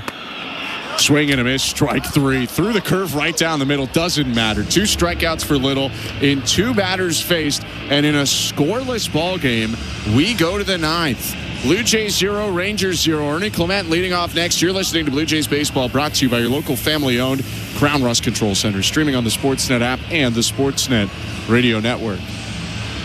The NASCAR Cup Series is on SiriusXM. We're back on the track Sunday, 6 p.m. Eastern. It's the Cracker Barrel 400 from Nashville Super Speedway on SiriusXM NASCAR Radio Channel 90 and on the SiriusXM app. For up-to-date betting lines, fantasy plays, and the latest NASCAR news, catch the pre-race show before every Cup Series race. Plus, 2 hours of post-race coverage on SiriusXM NASCAR Radio Channel 90. The world's most thrilling league is now in the palm of your hand. Hear every English Premier League match all season long on the SiriusXM app. Just search for your favorite team. Fantasy Sports Radio is helping you win your fantasy leagues right now on Channel 87. Say goodbye, home run Aaron Judge. From in-season fantasy baseball management to helping you prepare for your fantasy football drafts, Fantasy Sports Radio is here to help you dominate. Don't ever take a player that you don't intend to keep all year. Don't do it. It's terrible management. Fantasy Sports Radio, your home for fantasy sports. Channel 87 and on the SiriusXM app. No one brings you the passion of the beautiful game quite like SiriusXM FC. Would you believe this? Whether it's live matches from the EPL, MLS, the NWSL, or the UEFA Champions League. This is sensational! Or live talk shows featuring the sport's most entertaining experts. You don't get to say, I don't feel like making that play right now. You make the play. It's the world of soccer at your fingertips. How mouth-watering is that? SiriusXM FC, channel 157 in the car, and streaming on the SiriusXM app. Sportsnet Radio Network. Jacob Webb enters the ballgame, the former Oriole, on in a scoreless game in the 9th. I'm Ben Schulman alongside Chris LaRue. Ernie Clement will lead it off for the Blue Jays against the right-handed reliever. The pitch. Down and away, ball 1. Webb did not go yesterday in a makeshift bullpen day for the Rangers, but he did go in the opener of the series through 2/3 of an inning, allowed 1 hit, no runs. 1-0. Downstairs, 2 balls, no strike.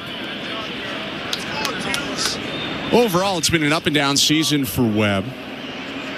ERA right around 5 in 23 and 2/3 innings. Righties 2-0. Swing and a foul back, 2-1. Has pitched middle relief for a good handful of his career, but has done it pretty effectively. You look at his career on the whole, 3.20 ERA in over 200 innings. 2-1. Low ball 3. Patience paying off so far for Ernie Clement. He's worked a hitter's count. This is a big pitch here. Let's see if he can get on with nobody out in the inning. Nathan Lucas due up after him, then Ali Sanchez. 3-1. Lined right center field, down for a base hit, cut off in the gap by Garcia. Clement will stop at first. He's got a leadoff single. Thought for a second that ball might scoot past Adolis Garcia out there in right field, but he does a good job cutting it off, keeping Ernie Clement at first base. Nobody out in this inning, though. 7th hit of the day for the Blue Jays. All but one of them are singles, but they've had some runners on. Nathan Lucas is up. He's got 2 hits today, both singles each of the last 2 times he's come up. He's 2 for 3 overall. Here's the pitch. Squares to bunt, bunts it toward first base. Webb, the pitcher, picks it up, underhand flip to Semien, the second baseman covering for the out. Good sacrifice as Clement goes up to second, and now the Blue Jays will bring Alejandro Kirk out of the dugout. He's going to hit for Ali Sanchez. That's perfect sacrifice bunt. It was an elevated four-seam fastball. It's really easy to get underneath that pitch and pop it up, but Nathan Lucas does a good job getting on top of it, forcing that ball into the ground, getting Ernie Clement to second base. Quick mound visit before Kirk comes up. Pitching change to Webb, by the way, brought to you by Home Hardware, the official home improvement retailer for the Toronto Blue Jays, locally owned, genuinely Canadian. Kirk is at the plate, and notably, Bo Bichette is standing on deck. Was not in the lineup today due to back tightness, and we didn't know if he'd be available. Looks like he is. Kirk up first, though. Runner on second, the pitch. Call to strike. I think John Schneider did say that he could be available. Yes. We just didn't get like a firm yes or no. Good to see him in that on-deck circle, that's for sure. For sure. Good speed on second, and Ernie Clement. He's the go-ahead run. 0-1. Breaking ball misses high. 1 ball, 1 strike. Alejandro Kirk batting .286 on the year. He's riding a 5-game hit streak. This will be the 3rd time he enters as a pinch hitter. 1-1. Swing and a pop up. Back of second. Semien sprinting back. Coming in from center. Wyatt Langford makes the catch in shallow center field. Clement remains at second. 2 outs. Well, the way Marcus Semien was sprinting back towards center field, I thought that ball had a chance to drop, but Wyatt Langford comes in calmly and catches that baseball for the 2nd out of the inning. Not a lot of bloops when Wyatt Langford's out there. He's got great speed, so the Blue Jays will go to Bo Bichette here. Michael Stefanik out, Bo Bichette in.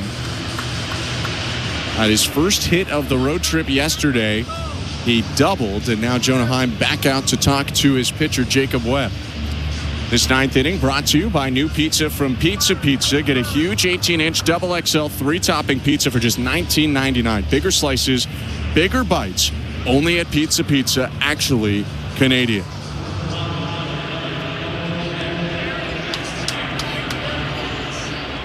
In 9 pitches, Jacob Webb has allowed a single, sac bunt, and then got a fly out from Kirk. 2 down. Go-ahead run on second base. No score, top of the 9th. The pitch. Bichette takes a fastball for strike 1.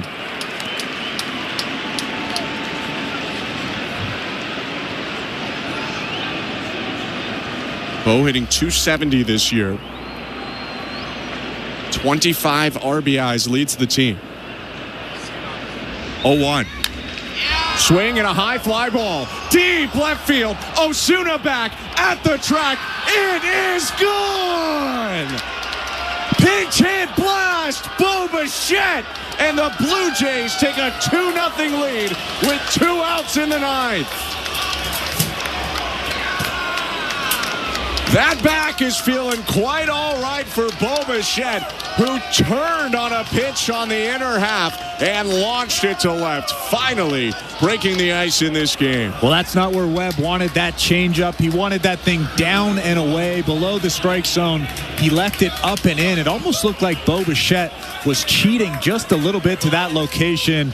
He squared it up, barreled that thing up, and the Blue Jays are up 2-0 here in the top of the 9th inning with 2 outs.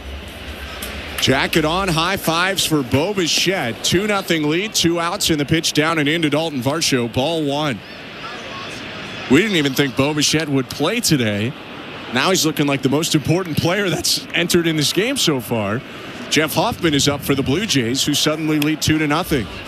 Dalton Varsho pops up the 1-0. Foul territory left side.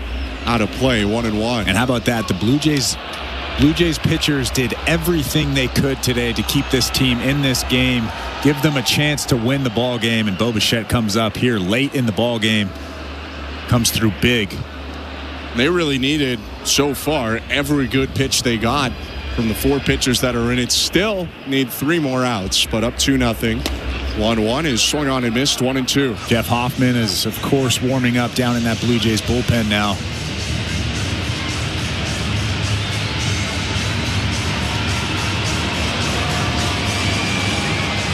It was the 5th of the season for Bichette. His team leading RBI total up to 27. 1-2. Hit foul by Varsho. Still a ball and 2 strikes.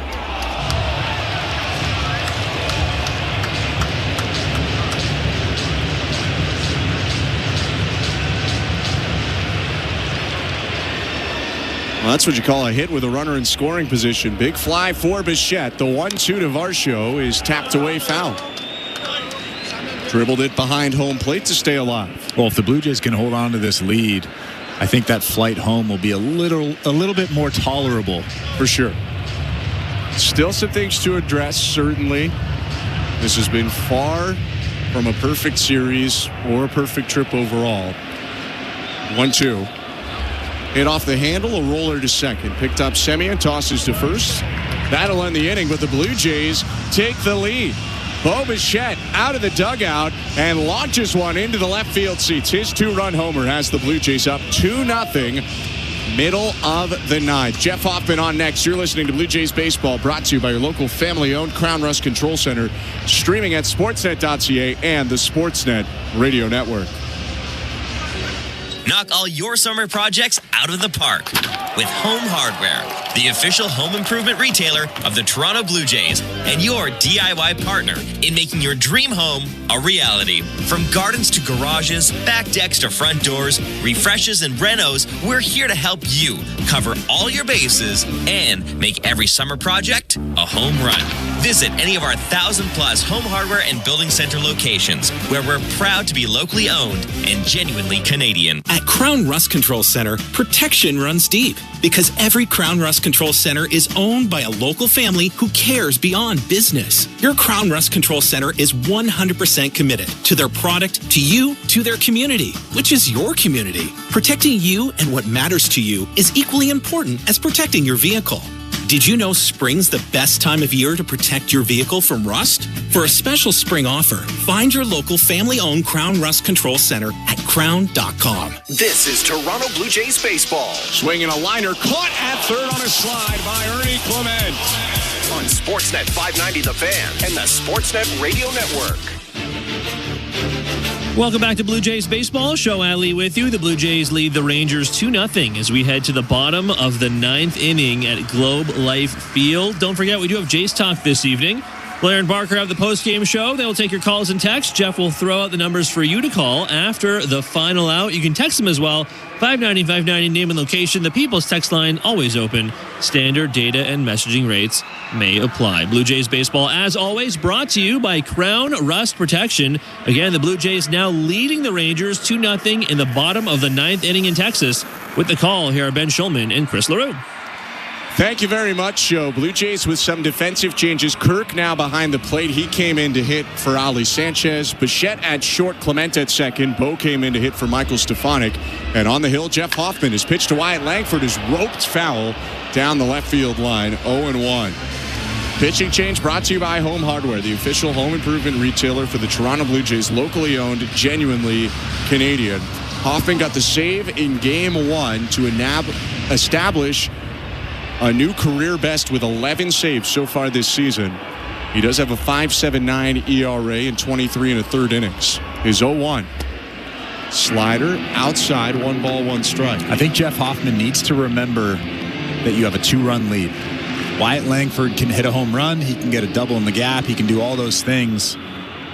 But you just have to fill up the strike zone, especially with nobody on base and nobody out in this inning. 1-1. Slider fouled back. Langford lost his helmet. 1-2. The weapons for Hoffman are a four-seamer and a seldom-used sinker, slider and splitter. When he's gotten into trouble, the splitter has been the pitch that's burned him the most. I think he's relied on it just a little bit too much. 1-2. Fastball popped up, foul, first base side, and out of play. Climbed the ladder on the inner half. I like that pitch. I know he missed his spot just a little bit, but I like that fastball up and in. You have to show in, especially to a good hitter like Wyatt Langford. Now it opens up that outside part of the plate. He can throw that split finger or that slider. Right-hander takes a breath, offers home. And that pitch is lifted out towards right field. Springer under it, makes the catch. 1 out. They climb the ladder with the heater again. I also like that pitch there. You're not messing around. Like I said, you're up by 2 runs. Wyatt Langford can't hit a 2-run home run with nobody on base. Go right after him with that plus fastball, and he'll hit a weak fly ball to right field. And you've mentioned it before. When you throw the fastball up there, you can't really get hurt. It's very hard for guys to do much with that other than foul it off. Unless they're cheating. Unless they cheat. Or they're Ernie Clement. 1 out, pitch to Corey Seager. 97 cut on and miss. Strike 1. 2-0 Blue Jays. Pinch hit 2-run homer by Bo Bichette with 2 outs in the 9th has given Toronto this narrow lead. The 0-1. 97 on the outer third, strike 2. It looks like Jeff Hoffman has found some trust in that fastball. I like that. Averages 97 on the 4-seamer and the sinker. Velo's actually a little bit up from last year. 0-2. High at 96, 1 ball, 2 strikes.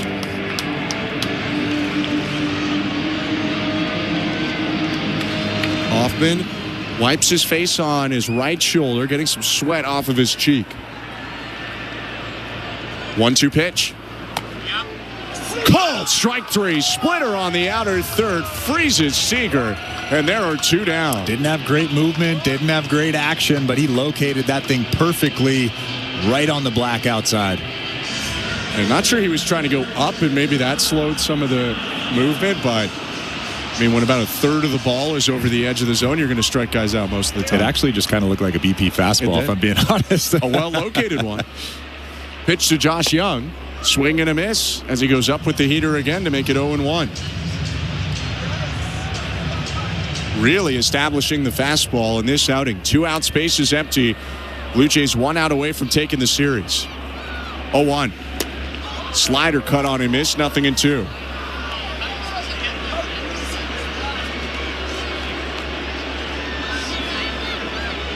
Strong pitching throughout so far for the Blue Jays.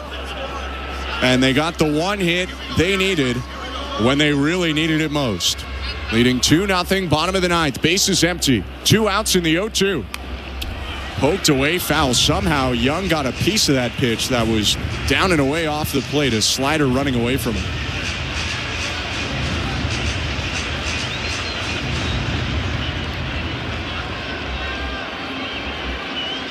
So Hoffman resets, set at the bell. 0-2 again. Up and in at 98. Hardest pitch he's thrown so far. 1 ball, 2 strikes. Another fastball up and in, so that opens up that outside part of the plate again. Why not throw another heater up? When you have 98 in that arm, go right at him. 1-2. Slider popped up. Down the right field line, just foul. Vladdy under it, makes the catch, and the Blue Jays win the series. It's a good day to be a Toronto Blue Jay. Bo Bichette with a pinch hit, 2-run homer in the 9th, and the Blue Jays shut out the Rangers on a Paxton Schultz, Eric Lauer compilation bullpen day. Well, how about that trio? They held it in check. They held that Texas Rangers offense in check, and they gave the Blue Jays a chance to win. We didn't know if Bo Bichette would come off the bench today, but he did. He hit that big 2-run home run, and the Blue Jays are a little happier headed back to Toronto. For the Blue Jays, thank goodness he was available to come off the bench. They win 2-0 the final. We'll take a quick step aside when we come back, wrap it up, and get you over to a winning edition of Blue Jays Talk. You're listening to Blue Jays Baseball, brought to you by your local family-owned Crown Rust Control Center, streaming on the Sportsnet app and the Sportsnet Radio Network. Buck Martinez here to tell you about the huge Double XL 3-topping pizza from Pizza Pizza, just $19.99. That's a whopping 18-inch 3-topping thing of beauty for only $19.99. So hurry into Pizza Pizza today and bring a big appetite for a hot and fresh Double XL pizza. I'm loving this big voice. I may just call the game this way. Go to pizzapizza.ca. Drywall, an essential part of many, many projects. It's important to get it right and start with quality materials. Essentials you'll always find competitively priced at Timber Mart, like CGC, a recognized giant in the drywall industry for over 100 years and leading Canadian manufacturer of gypsum drywall. Well established and reputable, building pros and contractors know CGC, and you get exactly what the best builders trust. That's as sexy as drywall gets. Timber Mart, Canada's building center. This is Toronto Blue Jays baseball. Bases loaded. The 0-2 swung on and missed. Strike 3. On Sportsnet 590 The Fan and the Sportsnet Radio Network. 2-0, the final score for the Blue Jays over the Texas Rangers. Thanks so much for tuning in today. We'll get you over to Blue Jays Talk in a sec. But first, let's take a look back at this one. Tyler Mahle got the start for the Rangers. He was quite good. 6 shutout innings, 4 hits, no runs, 3 walks, 5 strikeouts. The Blue Jays were going to have to piece it together a little bit today, and they did very well. Paxton Schultz and Eric Lauer combined to go 6 innings, 1 hit. The 1 hit was allowed to the first Rangers batter of the day, Josh Smith.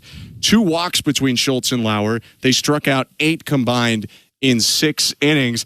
If you had a traditional starter throwing like they did today, I mean, you'd be over the moon. This was quite the day for Blue Jays pitching. Well, it's not that we didn't think they could do that. We just didn't expect that trio to be as dominant as they have been. Paxton Schultz has had his moments this year. Eric Lauer has been pretty solid this year. Braden Fisher has very quietly gained the confidence of John Schneider, coming in actually today in a big situation. It was a tie ball game when he entered. He went 1 1/3, struck out a couple of guys. But how about Jeff Hoffman coming in and pounding the strike zone with that fastball? We've talked about that a few times this season. It seems like he's trusting that fastball just a little bit more. There's been times this season where he's used the off-speed stuff in fastball counts where he should be trying to pound the strike zone. I liked what I saw from him today.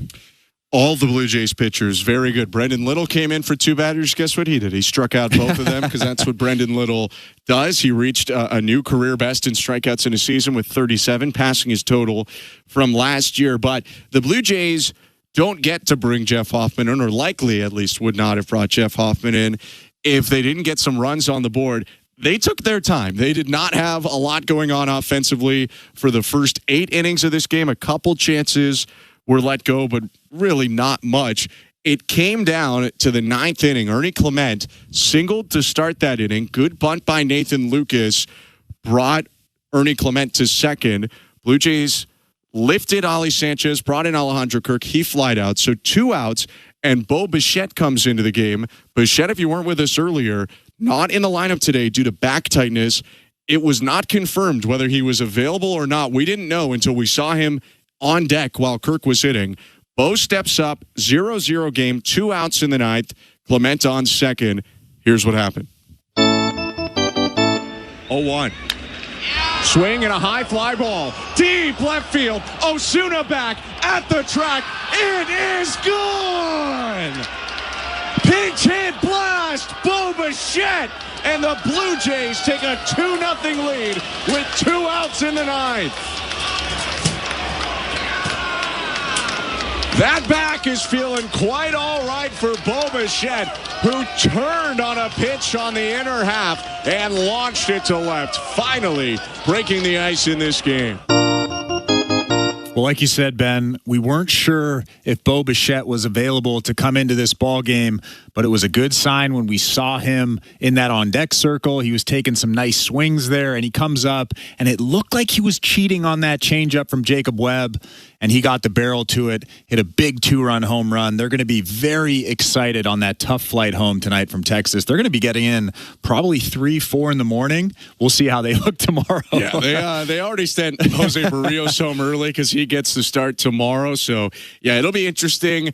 It wasn't perfect by any means, the series or the trip overall, but the Blue Jays do manage to take 2 of 3 from the Texas Rangers with the 2-0 win today. 2 runs for the Blue Jays on 8 hits, no errors, 8 left on base. For Texas, no runs, 1 hit, no errors, 4 left on base. The win goes to Brendan Little. He's 3-0. The loss to Jacob Webb, who was on in the 9th, he's 2-3.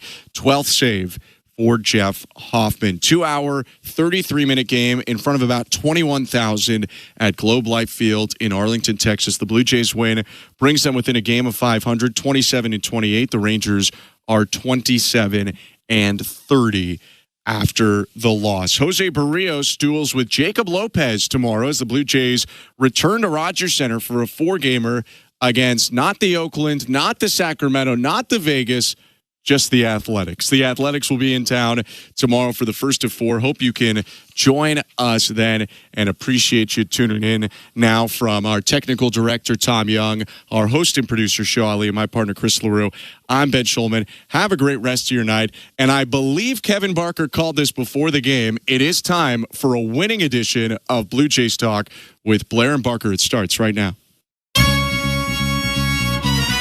Kevin Barker. John Schneider is a genius. Let's just say it. The Jays lineup reshuffled due to an injury to Bo Bichette. And Bo Bichette ends up getting the biggest hit of the game. I thought the bunt was the biggest play of the game. John Schneider, ladies and gentlemen, with the magical lineup. A 2-0 Blue Jays win over the Texas Rangers. The number is always 416-870-0590, star 590, 1-888-666-0590, 590. The Blue Jays are back to game under 500. They've got Oakland coming in for 3. That should be easy. And then the Philadelphia Phillies come in. All kidding aside, Kevin, Bo Bichette, the pinch hit home run. A night where, well, frankly, I was prepared to come on this show talking about a 1-0 loss to the Texas Rangers in a game, and Texas would have got a home run to walk it off. As it is, the Jays allowed 1 hit, that a leadoff single. So, credit to Paxton Schultz. No question. Eric Lauer, Braden For Fisher. sure. Yep. Little. Brendan Little. And Jeff Hoffman finishing it off. Crazy. Kevin, Paxton Schultz and Eric Lauer. 8 strikeouts, a couple of walks, 1 hit. We've talked a lot about the offense or the lack of offense. Mm-hmm.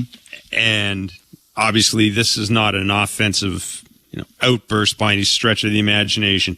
But my goodness, I mean, I gotta give it up to the pitchers tonight. I really do, because that's a bullpen day. We did not see that coming, and I can't put it any other way. Texas is not a great offensive team. They may be one of the few teams worse than the Blue Jays, for sure. But these guys still pitch their asses off against some guys who, as you would say, have got some numbers in the back of their baseball cards. Yeah, look, I think John was throwing a little bit of everything at him, right? With Paxton, it was the quick arm action, it was the 4-seamer cutter up, which is, if you can locate, you can sort of draw that imaginary line, and you can hover, a little below it and a little above it. You're going to be real tough, and you add that little quick arm action, which sort of just gets on the hitter in a hurry. Yeah, it's a pretty big deal. You bring Eric in, he's left-handed, sort of the same kind of thing, right? He lulls you to sleep with that little windup he's got. He's got the sneaky low 90s fastball. He's got a balanced attack with the slider, the cutter, the curveball. He'll get you 3 1/3. He turns it over to Brendan Fisher. The slider's really good. The 4-seamer. It's a little bit like Paxton, right? It was the up. It was the way. It was sort of tunneling the 2 different pitches. Brendan Little might be the nastiest dude on earth right now with the knuckle curve. It's like 13.5 Ks per 9. And then you bring Hoffman in, and everybody been yelling and screaming about throwing that heater more. He must have been listening. Because what was he doing tonight? He's throwing that heater up. He's throwing that heater away. I think good when it's 97, 98. It's tough to hit. So, yeah. Every now and then they listen to us. I'm with you. The lineup change had absolutely nothing to do with them winning tonight. Tongue-in-cheek. Nothing to do. I mean, I don't want to, we're staying positive here, but you see them first 2 dudes have their at-bats? Well, let's just, before we get to the phone lines, let's refresh what the lineup looked like. Don't do it. Tonight. Bo Bichette did not start because of a lower back issue. He came in and, as we said, hit the the pinch hit home run to deliver victory to the Blue Jays. But the lineup was Varsho, Santander, Guerrero, Springer, Barger, Clement, Lucas, Sanchez, and Stefanik. And let's see what the lineup looks like if Bo is healthy again. But let's just say that Varsho and Santander, Kevin, help me with the math here. 0 for 8 with 4 punchies. How's that? That's what I thought. Yeah, 0 for 8 with 4 punchies. It's okay. Stay positive. Who cares? And a double play, the first inning double play as well. So yeah. The issue is still the same with the lineup, but pitching's really good. Build them out. They're a game under 500, and as you will see later in the out-of-town scoreboard, like I said, if you want to pick a year to be in the American League East, this is the year to be in the American League East. I mean, it truly is.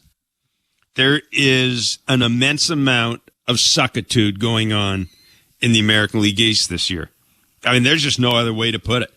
It is a tire fire. I mean, seriously, you need to put a hazmat suit on to read the out-of-town scoreboard when you're talking about the American League East teams. 416-870-0590, star 590, 1-888-666-0590. Who are you? 590-590 is the text line. Ryan in Innisfil, you're on Blue Jays Talk. Hey, guys, how's it going? Be more excited. They won. Let's go, They Ryan. won. Come on, Ryan. I am excited. There you go. Let's go, Blue Jays. 100%. It's cool that we won. It's nice to be so ever close to 500 yet again. Woo! Let's go. Let's see if we can get it done. I don't know, man. I don't know, but I want to talk about. It's nice to see Bo with a little pow today. I'm curious if I feel like there should be more urgency in either a re-signing or just a decision on him as a player, to be honest. I think it's awful that Kirk got an extension before he did. I don't understand that at all. Aren't we looking for more power? Why wouldn't you want to put your money towards that? This offense is so abysmal to watch. It's so sad. I don't understand it. Before today's game, we had a worse offense as far as runs scored than the Baltimore Orioles. What's going on, man? I want to see some change. I hope Bo sticks around, and I hope they can find a way to build around him and Vladdy. Santander's got to wake up. The pitching staff was elite today. That's the only reason we won. Shout out to pitching staff. Man, are we going to get over 500? Doesn't feel like it because... Oh, you got Oakland coming in.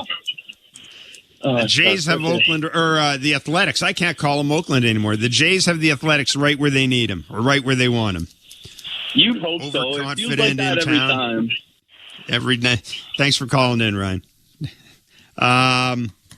Ryan's comments. Yeah, a couple of things. One, signing Kirk isn't going to prevent you from signing Bo. Two, listen, in terms of a sense of urgency about signing Bo... these guys, a couple of things to keep in mind. First of all, they did get Bo's signature on that 3-year contract he's currently on. Secondly, whatever you may want to say about the Blue Jays front office, they do not usually make a lot of noise when it comes to signing these guys. So we have no idea what, if anything, has happened in the last couple of weeks or couple of months. We have no idea what, if anything, has happened after Vladdy signing his contract. Have the Jays had talks with Bo's people? Do they plan on having talk with Bo's people?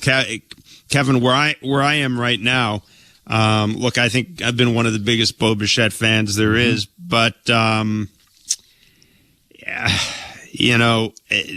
line is you got to get another middle of the order bat in here, and if you're not going to hit Bo in the middle of the order, whatever you need to do to get that other bat in here, you have to do it. Yeah, I'm shocked. That's the way I look at it. Well, I'm shocked hearing that from you. I mean, you're usually the one saying hand blank checks to everybody. I just assume. No, again, that's why I cautioned everybody. We have no idea whether any, the extent of the seriousness of the talks. I mean, most of us went into this year thinking Vladdy wasn't going to sign. Vladdy signed, so we have no idea. But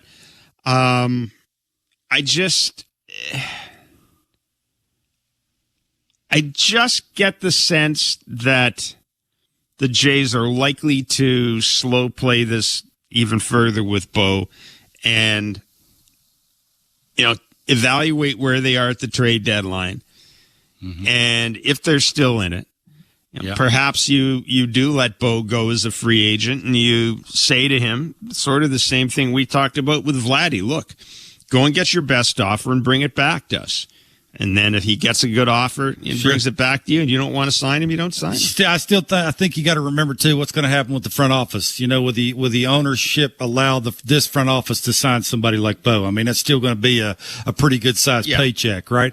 I don't know if that'll take place or not. No, and let's be clear. I think ownership realized that Vladdy's value to this franchise in terms of what it means for the team's connection with the fan base, in terms of what it means nationally. I think Vladdy's value to this franchise is viewed as being more valuable than Bo's value to the franchise. I think that's why ownership got involved so directly in this particular situation. I don't know if there would be the same level of involvement with Bo, but I think it's and Kevin brings up a good point. We don't know who is going to be back here next year making the decisions. I mean, sometimes there's not anything wrong with change too. Like, don't be afraid to mix it up a little bit, have it look different next year. That's a good point. A different vibe around the team. It's okay to do that, right? I mean, let's be honest. Like the two together hasn't, bringing playoff wins to town. Right? Every once in a while, you play some things out, you see how it's up. It's okay to have change. Don't be afraid. Yep, fair point. Right. Fair point. Jordan and Hamilton, you're on Blue Jays Talk. Hi, thanks, gentlemen, for taking my call. I'll keep it concise, candid, and to the point. I don't follow the Jays that much, but I do know one thing is that if they don't get another bat, and I'm talking a guy that can hit 35 to 40 home runs, they're not going anywhere. So I want to draw on your expertise, both you guys, with respect to a farm system. Do they have 2-3 blue chip prospects they can just throw to a team? There's got to be a guy out there. I don't follow MLB as much. I'm more of an NFL guy as I get older. I'd appreciate if you guys could talk about the farm system and the possibilities of getting a real hitter to give Guerrero some protection. Because I remember when they made a run, they had Josh Donaldson, Encarnacion, Batista. I mean, they need another bat. It's imperative. Yeah, Thank Jordan, I appreciate the call. I mean, a couple of things to keep in mind. First of all, they lucked out in 2015 and 2016 because nobody thought when Jose Batista was acquired for Robinson Diaz from Pittsburgh, nobody thought he was going to turn into Joey Bats. He didn't think he was going to turn into Joey Bats. Edwin Encarnacion was basically a throwaway from the Cincinnati Reds. No one thought he was going to turn into the Eddie. Hey, they got better as Jays. How about that? In point of fact, the Jays released him. And Oakland signed him, and then the Jays got him back. So, there was a certain amount of providence when it comes to the 2015-2016 Blue Jays. It wasn't like it was some grand plan that played out. They had a lot of things go their way. And yes, trading for Josh Donaldson, signing Russell Martin, those were the final pieces. Josh Donaldson in particular was the guy that kind of pulled everything together, kind of made the lineup look better. It was one of those sort of organic things that I don't think you're necessarily going to see happen all the time. Kevin, in terms of the minor league system, their best position player is a 19-year-old kid in Vancouver. Yeah. He looks awfully good. Mm-hmm. I at this point, I don't want to move him. I mean, I know what you think of prospects, but it's about Bo. If you're getting rid of Bo, you got to have somebody to play short. Yeah. So. Now this kid, you're going to need someone to play shortstop for 2 years after Bo, because he's probably 2 years away. But the point is the same. This kid looks legit. I mean, you're getting and we can, whatever people may think of prospect rankings, they do count for something. People like this kid. So he's the guy you have in the organization right now, and there's a big separation between him and everybody else. Trey Savage, pitcher, again, a young guy, first year out of the draft. For this thing to work out, you've got to have, as much as you're going to be able to spend money in free agents, you still need to have that guy who's going to come up. You need to have somebody who's going to do for you what Alek Manoah did a couple of years ago. So that's the problem with the Jays minor league system. There's not a lot there after that. The Relvis Martinez, it's probably not going to get you anything. No. The rest Ricky of their Tiedemann's pitchers hurt all the time. Ricky Tiedemann's hurt all the time. So you're not only is your farm system short of guys that are going to come up and help you this year, quite frankly, probably next year as well, there's just not enough depth that you could put a package together to bring in an impactful bat.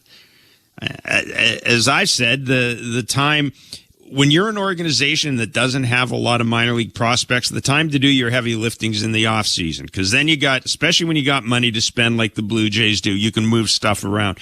I think the Blue Jays, it's going to be very tough for them to add that other middle of the order hitter. That Jordan, we absolutely agree with you. They need. We've been calling for it since last off season. Getting Anthony Santander was great. It wasn't enough. It made them better than last year, we thought, but it wasn't enough. We've said that, and we're not the only ones. I think the general consensus around the game was that the Jays didn't do enough. So, that's kind of where we are with, with the lineup. I don't know where that other bat comes from. And it's complicated now, Kevin, because you look at the American League. Who's in? Everybody's who's out? needing the same thing. And everybody's, with the exception in Major League Baseball, the exception of a team like Miami or Colorado, maybe the Chicago White Sox, there aren't a bunch of teams, Pittsburgh, I guess, there aren't a bunch of teams that are so far gone that they're going to make that type of deal for you right now. And that's the problem. The Jays need help right now. The Jays need help before they get to the trade deadline. That's the biggest issue. And so right now, this time of year is hard to make deals. Well, they need to fix dudes that are already on the roster. That's what they need to do, right? I mean, you've got to figure out what's wrong with Tony. Hopefully it's just the 2-month thing, which is sort of normal for him. Maybe June rolls around, he's much better. Vladdy needs to start slugging. Like, those two things will help. Maybe this home run will give Bo, confidence that if he gets a good pitch that he can slug on, that he can start doing this that he did tonight more often. Then that'll take pressure off the Varshos of the world. You won't have to hit him third or fourth. Maybe that'll make Springer a little bit better. Maybe, you get the best offensively out of Kirk.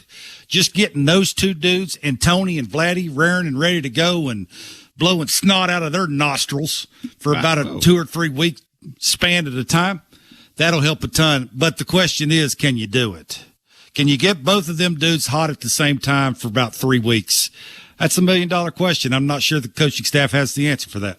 Yeah, no, I think that's fair. And we've talked about this in the past. Now, it is a different coaching staff in terms of the offensive side of the game, but it's not like the Blue Jays are a place where guys come to rediscover their swing. I mean, it just hasn't. It hasn't been recently, as you pointed out, Kevin. Slumps last a long time. It does, but you got to be honest. I mean, the dudes right now that matters the most are very experienced. They should know their mechanics, their swing. When it's not feeling right, how do you self-correct? How do you get it back on the tracks? I mean, the last 2 days with Tony's at bats look awful. Like it doesn't look like he's just going through something. Jeff, they look awful. Yeah. That for me is sort of the worrisome part of that is like just the optics of the at bat is looking worse. It's not looking any better. And I just don't know how you fix that, right? I mean, he's missing center cut heaters, middle. They're throwing lefties against him and Vladdy like it's no big deal. Well, I pointed that out to you today. I mean, what is Bruce Bochy telling you when he runs now? It worked out for him because he only needed the lefty to get one out. But Bruce is basically saying, in the eighth inning, yeah, okay, maybe he's gonna face Guerrero and Santander. I don't really care. I mean, that's what Bruce is saying when he runs the lefty out there. Maybe he can't get the guy. It doesn't matter. I'll let him have a shot. I'll let him have a shot at Vladdy, because with the 3-batter rule, it was going to work out that way. Paul and Pickering, you're on Blue Jays Talk. Hey guys, love the show. Big Blue Jays win. So I had an idea, and I'm not a baseball guy, so you'll tell me how dumb I am. But for Vladdy, we got to get him slugging, and I wonder about putting him in the 4 or the 5 slot, where he's going to be more motivated to hit the ball in the air.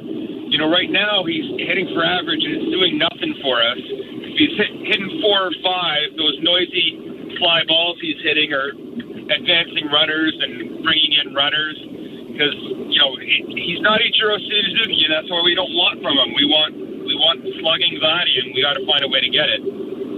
I'll pass that over to Mr. Barker. Thank you very much. I mean, Kevin,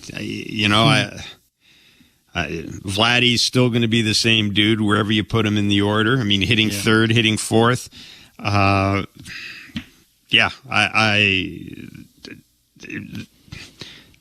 question is, does he have to hit the ball in the air more? How do you make him? Can you make him slug? That's essentially what the caller's asking. Can you make Vladdy slug? Absolutely. Okay. Well, basically, it's timing issues. It's been that way for the last. Well, it was that way last year to begin the season. It's been that way this year. It's not. He's hitting the ball hard to all fields because he has talent and lots of it. It's just all the things that take place for him to get his foot down and make contact where he needs to make contact and keep his hands inside the baseball. He's not a guy that's going to hit a bunch of home runs the other way. Like, he's got to go up the middle of the pull side to be a power hitter. And to be able to do that, you got to make contact in a certain position. And these dudes are adding, subtracting, elevating heaters. They're pounding him with velocity in off the plate with 2-seamers, balls that are running, because they know he'll get himself out, because they can see that he's late, just like I can see. That's why I've been saying for about the last year and a half now, he needs something else to go to when he's going through things like this. I'm okay with this, all that stuff going on when he's just destroying baseballs like he did last year from June on. Fine and dandy, do all that stuff you want to do, but it's the first 2 months of the season when the team has never needed you more. What are you going to then? To get your foot down on time and let your talent take over, to up the middle to the pull side. Because everybody knows how they're trying to get you out. It's hard in, soft away. I mean, it ain't rocket science. Watch a game. How do you combat that? It's just timing-wise to stay inside the baseball. And again, I know you don't like hearing this, but he's a trier. He sees all of his buddies not doing nothing, them not scoring runs. What's he trying to do? He's trying harder. When you try harder, you chase. You chase things you normally don't swing at. When you do that, you hit ground balls to third. 416-870-0590, star 590, 1-888-666-0590. 590 is the text line. The Jays have beaten the Texas Rangers 2-0. A one-hitter fired by the Blue Jays bullpen. Bo Bichette's 2-run pinch hit home run, the difference. The Jays back to a game under 500 with the Athletics in town for a 3-game series starting tomorrow. We will step aside and come back with a look at the out-of-town scoreboard, which has mostly good news for the Blue Jays on this night. It's Blue Jays Talk on the Sportsnet Radio Network. Knock all your summer projects out of the park with Home Hardware, the official home improvement retailer of the Toronto Blue Jays and your DIY partner in making your dream home a reality. From gardens to garages, back decks to front doors, refreshes and renos, we're here to help you cover all your bases and make every summer project a home run.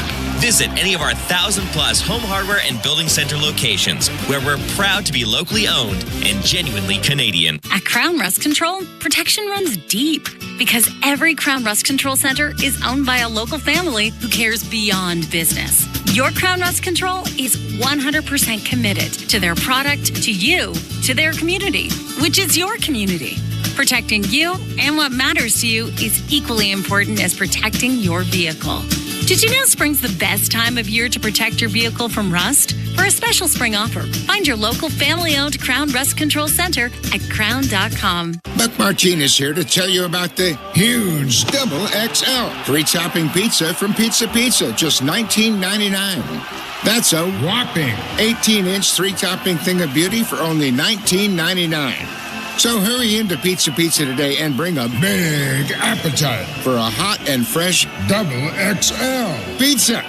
I'm loving this big voice. I may just call the game this way. Go to pizzapizza.ca. Tomorrow on Sportsnet, Hockey Central kicks off a Game 5 showdown.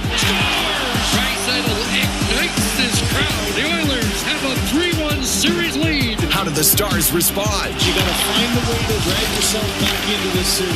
Can Edmonton punch their ticket? The fans hoping the next time they see their team will be in the Stanley Cup Final. Still some work to do in Dallas. The Stanley Cup Playoffs. Watch on Sportsnet. Stream on Sportsnet Plus. 1-877 Cars for Kids. KARS Cars for Kids. 1-877 Cars for Kids. Donate your car today. Donate online at carsforkids.ca. That's cars with a K. Pickup is quick and easy. You'll benefit a child and get a maximum tax credit. 1-877 Cars for Kids.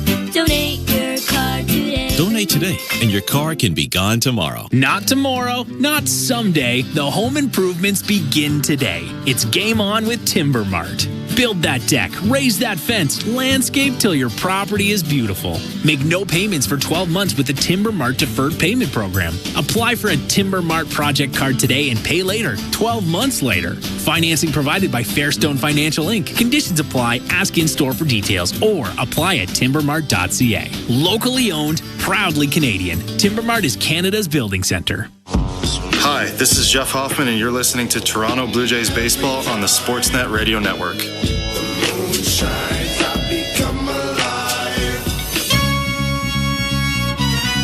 0-1. Swing and a high fly ball. Deep left field. Osuna back at the track. It is gone! Pinch hit blast. Bo Bichette. And the Blue Jays take a 2-0 lead with 2 outs in the ninth. Oh, man, that was great. You know, I give the guy so much credit because, you know, to get out of here with a series win, you know, you're not scoring a lot. You know, it's 4 runs in 3 games. And pitching was outstanding, obviously, tonight. And it's just, you needed that hit right there. You needed a base hit. The homer was great. You needed something to kind of go our way. Feels like there's been balls hit hard, balls hit to the track that hasn't really worked out for us. But yeah, that was a good moment. Well, it certainly was a good moment, and if this thing gets back on the right track at some point, we may be looking back at that pinch hit home run, because that really did, for a game where the bullpen tossed a one-hitter and that hit was the first batter of the game. It is remarkable how it really did feel as if the Blue Jays were going to lose. Instead, they won 2-0. They win the series against a not very good Texas Rangers team right now. That doesn't matter. You're a game under 500. You're going back home. You've got the Athletics in town. Yeah, it's. I did not see I did not see that win coming. Even though it was scoreless, I did not see that win coming. Unlike you, I was very confident, Jeff, in the ninth inning. You were not. I was watching you. You were not. Yeah, very confident. After Clement took the 3-1 hater away, hit it where it's pitched, got the single to right. Lucas had the really good bunt on the elevated fastball. It's not the easiest thing not to pop that thing up. You had Kirky pinch hitting and Bo pinch hitting. If not, then win. I was confident, Jeff. Yeah. Oh, my goodness. Yeah, I don't even know where to go with that. Time now. I mean, I just don't. Time now to take a look at the American League East results and standings with Bet365. With Bet365, you can watch thousands of live games. You can build your own bet, and you can even make a bet while the game's still being played. 19 plus, play responsibly, Ontario only. Oh, it was a good night in the American League East for the Blue Jays. Not that the standings matter at this time of the year, of course. Huh. The Yankees are on the West Coast against the Angels. They're leading 1-0. Angels manager Ron Washington intentionally walked Aaron Judge in his first two at-bats, or his first two plate appearances. I mean, why not? Smart. Why not? The Yankees are leading that game. They're in first place in the East. They're 34-20. They've won 8 of their last 10. They've won 4 in a row. It's the Angels. They'll probably make it 5 in a row. I mean, I think we can say that. The Boston Red Sox. Jays fans, you think you're unhappy right now? I would really urge you to check out Red Sox social media if you need a yuck. The Red Sox were beaten by the Milwaukee Brewers. Today, 6-5, Alex Cora kind of went off in his team. Again, the Red Sox are turning into a little bit of a mess. Not as much of it. What? Does that ever work when a manager goes off on his team out loud? No. But it does keep the fans and the media happy. Well, why not? Every now and then show that you care. As bad as the Red Sox are lately, they're nothing compared to the Baltimore Orioles. They are putrid. They lost 6-4 to the St. Louis Cardinals. And the Tampa Bay Rays beat the Minnesota Twins 5-0. So, folks, here is your American League East. And we should just start calling it the American League Least. The Yankees in first place, as I mentioned, 34. Let's make it 35-20 because they're playing the Angels. Why not? The Rays are 28-27. That's good enough for second place, 6.5 games back. Again, not that the standings matter. Parker's Blue Jays are 27-28. They are once again a game under 500. Barker's Red Sox are 27-31. And Barker's Orioles are 19-36. Wow. They are not good. It's early. It's never that early. Those are the standings brought to you by Bet365. And as we mentioned, the Yankees are still playing the Angels. I just think that was funny, intentionally walking Judge in the first. The fans are booing. Fans were booing Wash. You think Wash doesn't care? No. Wash is going to... He's trying to win. Doesn't care. It's the only chance he's got to win it. Yeah. Why not? Although I would love to be in the post-game news conference when he's asked about it, because Wash's post-game news conferences are great. Sometimes, yeah. Yeah, they are pretty good. Shlomo in Scarborough, you're on Blue Jays Talk. Hey, my friend. So just listening to you guys talk about contracts and how much money the Jays have to spend. You guys probably heard the news with Keith Pelly and the Leafs presser talking about making some cuts and being a little more efficient with their spending. So I did some research here. The Leafs are worth $2.8 billion USD. The Jays are worth $2.1 billion. The Leafs have right now less than a third of the payroll of the Blue Jays. I just don't understand how the Blue Jays, who haven't been at least we can't call them a successful team, but they do have winning seasons year after year and make it to the playoffs year after year and have a more valuable brand, are facing budget cuts while our Blue Jays aren't, especially when you see the fact that this front office hasn't been too good at spending. This offseason with over $10 million committed to Scherzer, Santander, and Andreas Jimenez, producing less than a negative WAR, 0.5 WAR, maybe less today. That was a couple days ago. So what are your thoughts on that? Yeah, Shlomo, good call, and I appreciate the call. I did hear Keith Pelly's news conference, and of course the background of all this is, we are led to believe, the scuttlebutt in the industry is that at some point, all the Rogers sports properties may end up being kind of brought under one person or one office, and that's probably one person. You hear a lot of things. Obviously, once the sale of the Leafs goes through next summer, there's the deadline, or deadline's probably the wrong word, by the date by which Larry Tannenbaum has to sell off his share. I mean, the thought process for the past 6 months has been that at some point everything will be combined into one. And, the ownership may look for other investors to come in and assume, a share of whatever that conglomerate or whatever that body is called. I mean, it is a way of, and I don't pretend to certainly not I have a hard enough time keeping track of my own accounts, let alone a multi-billion-dollar industry.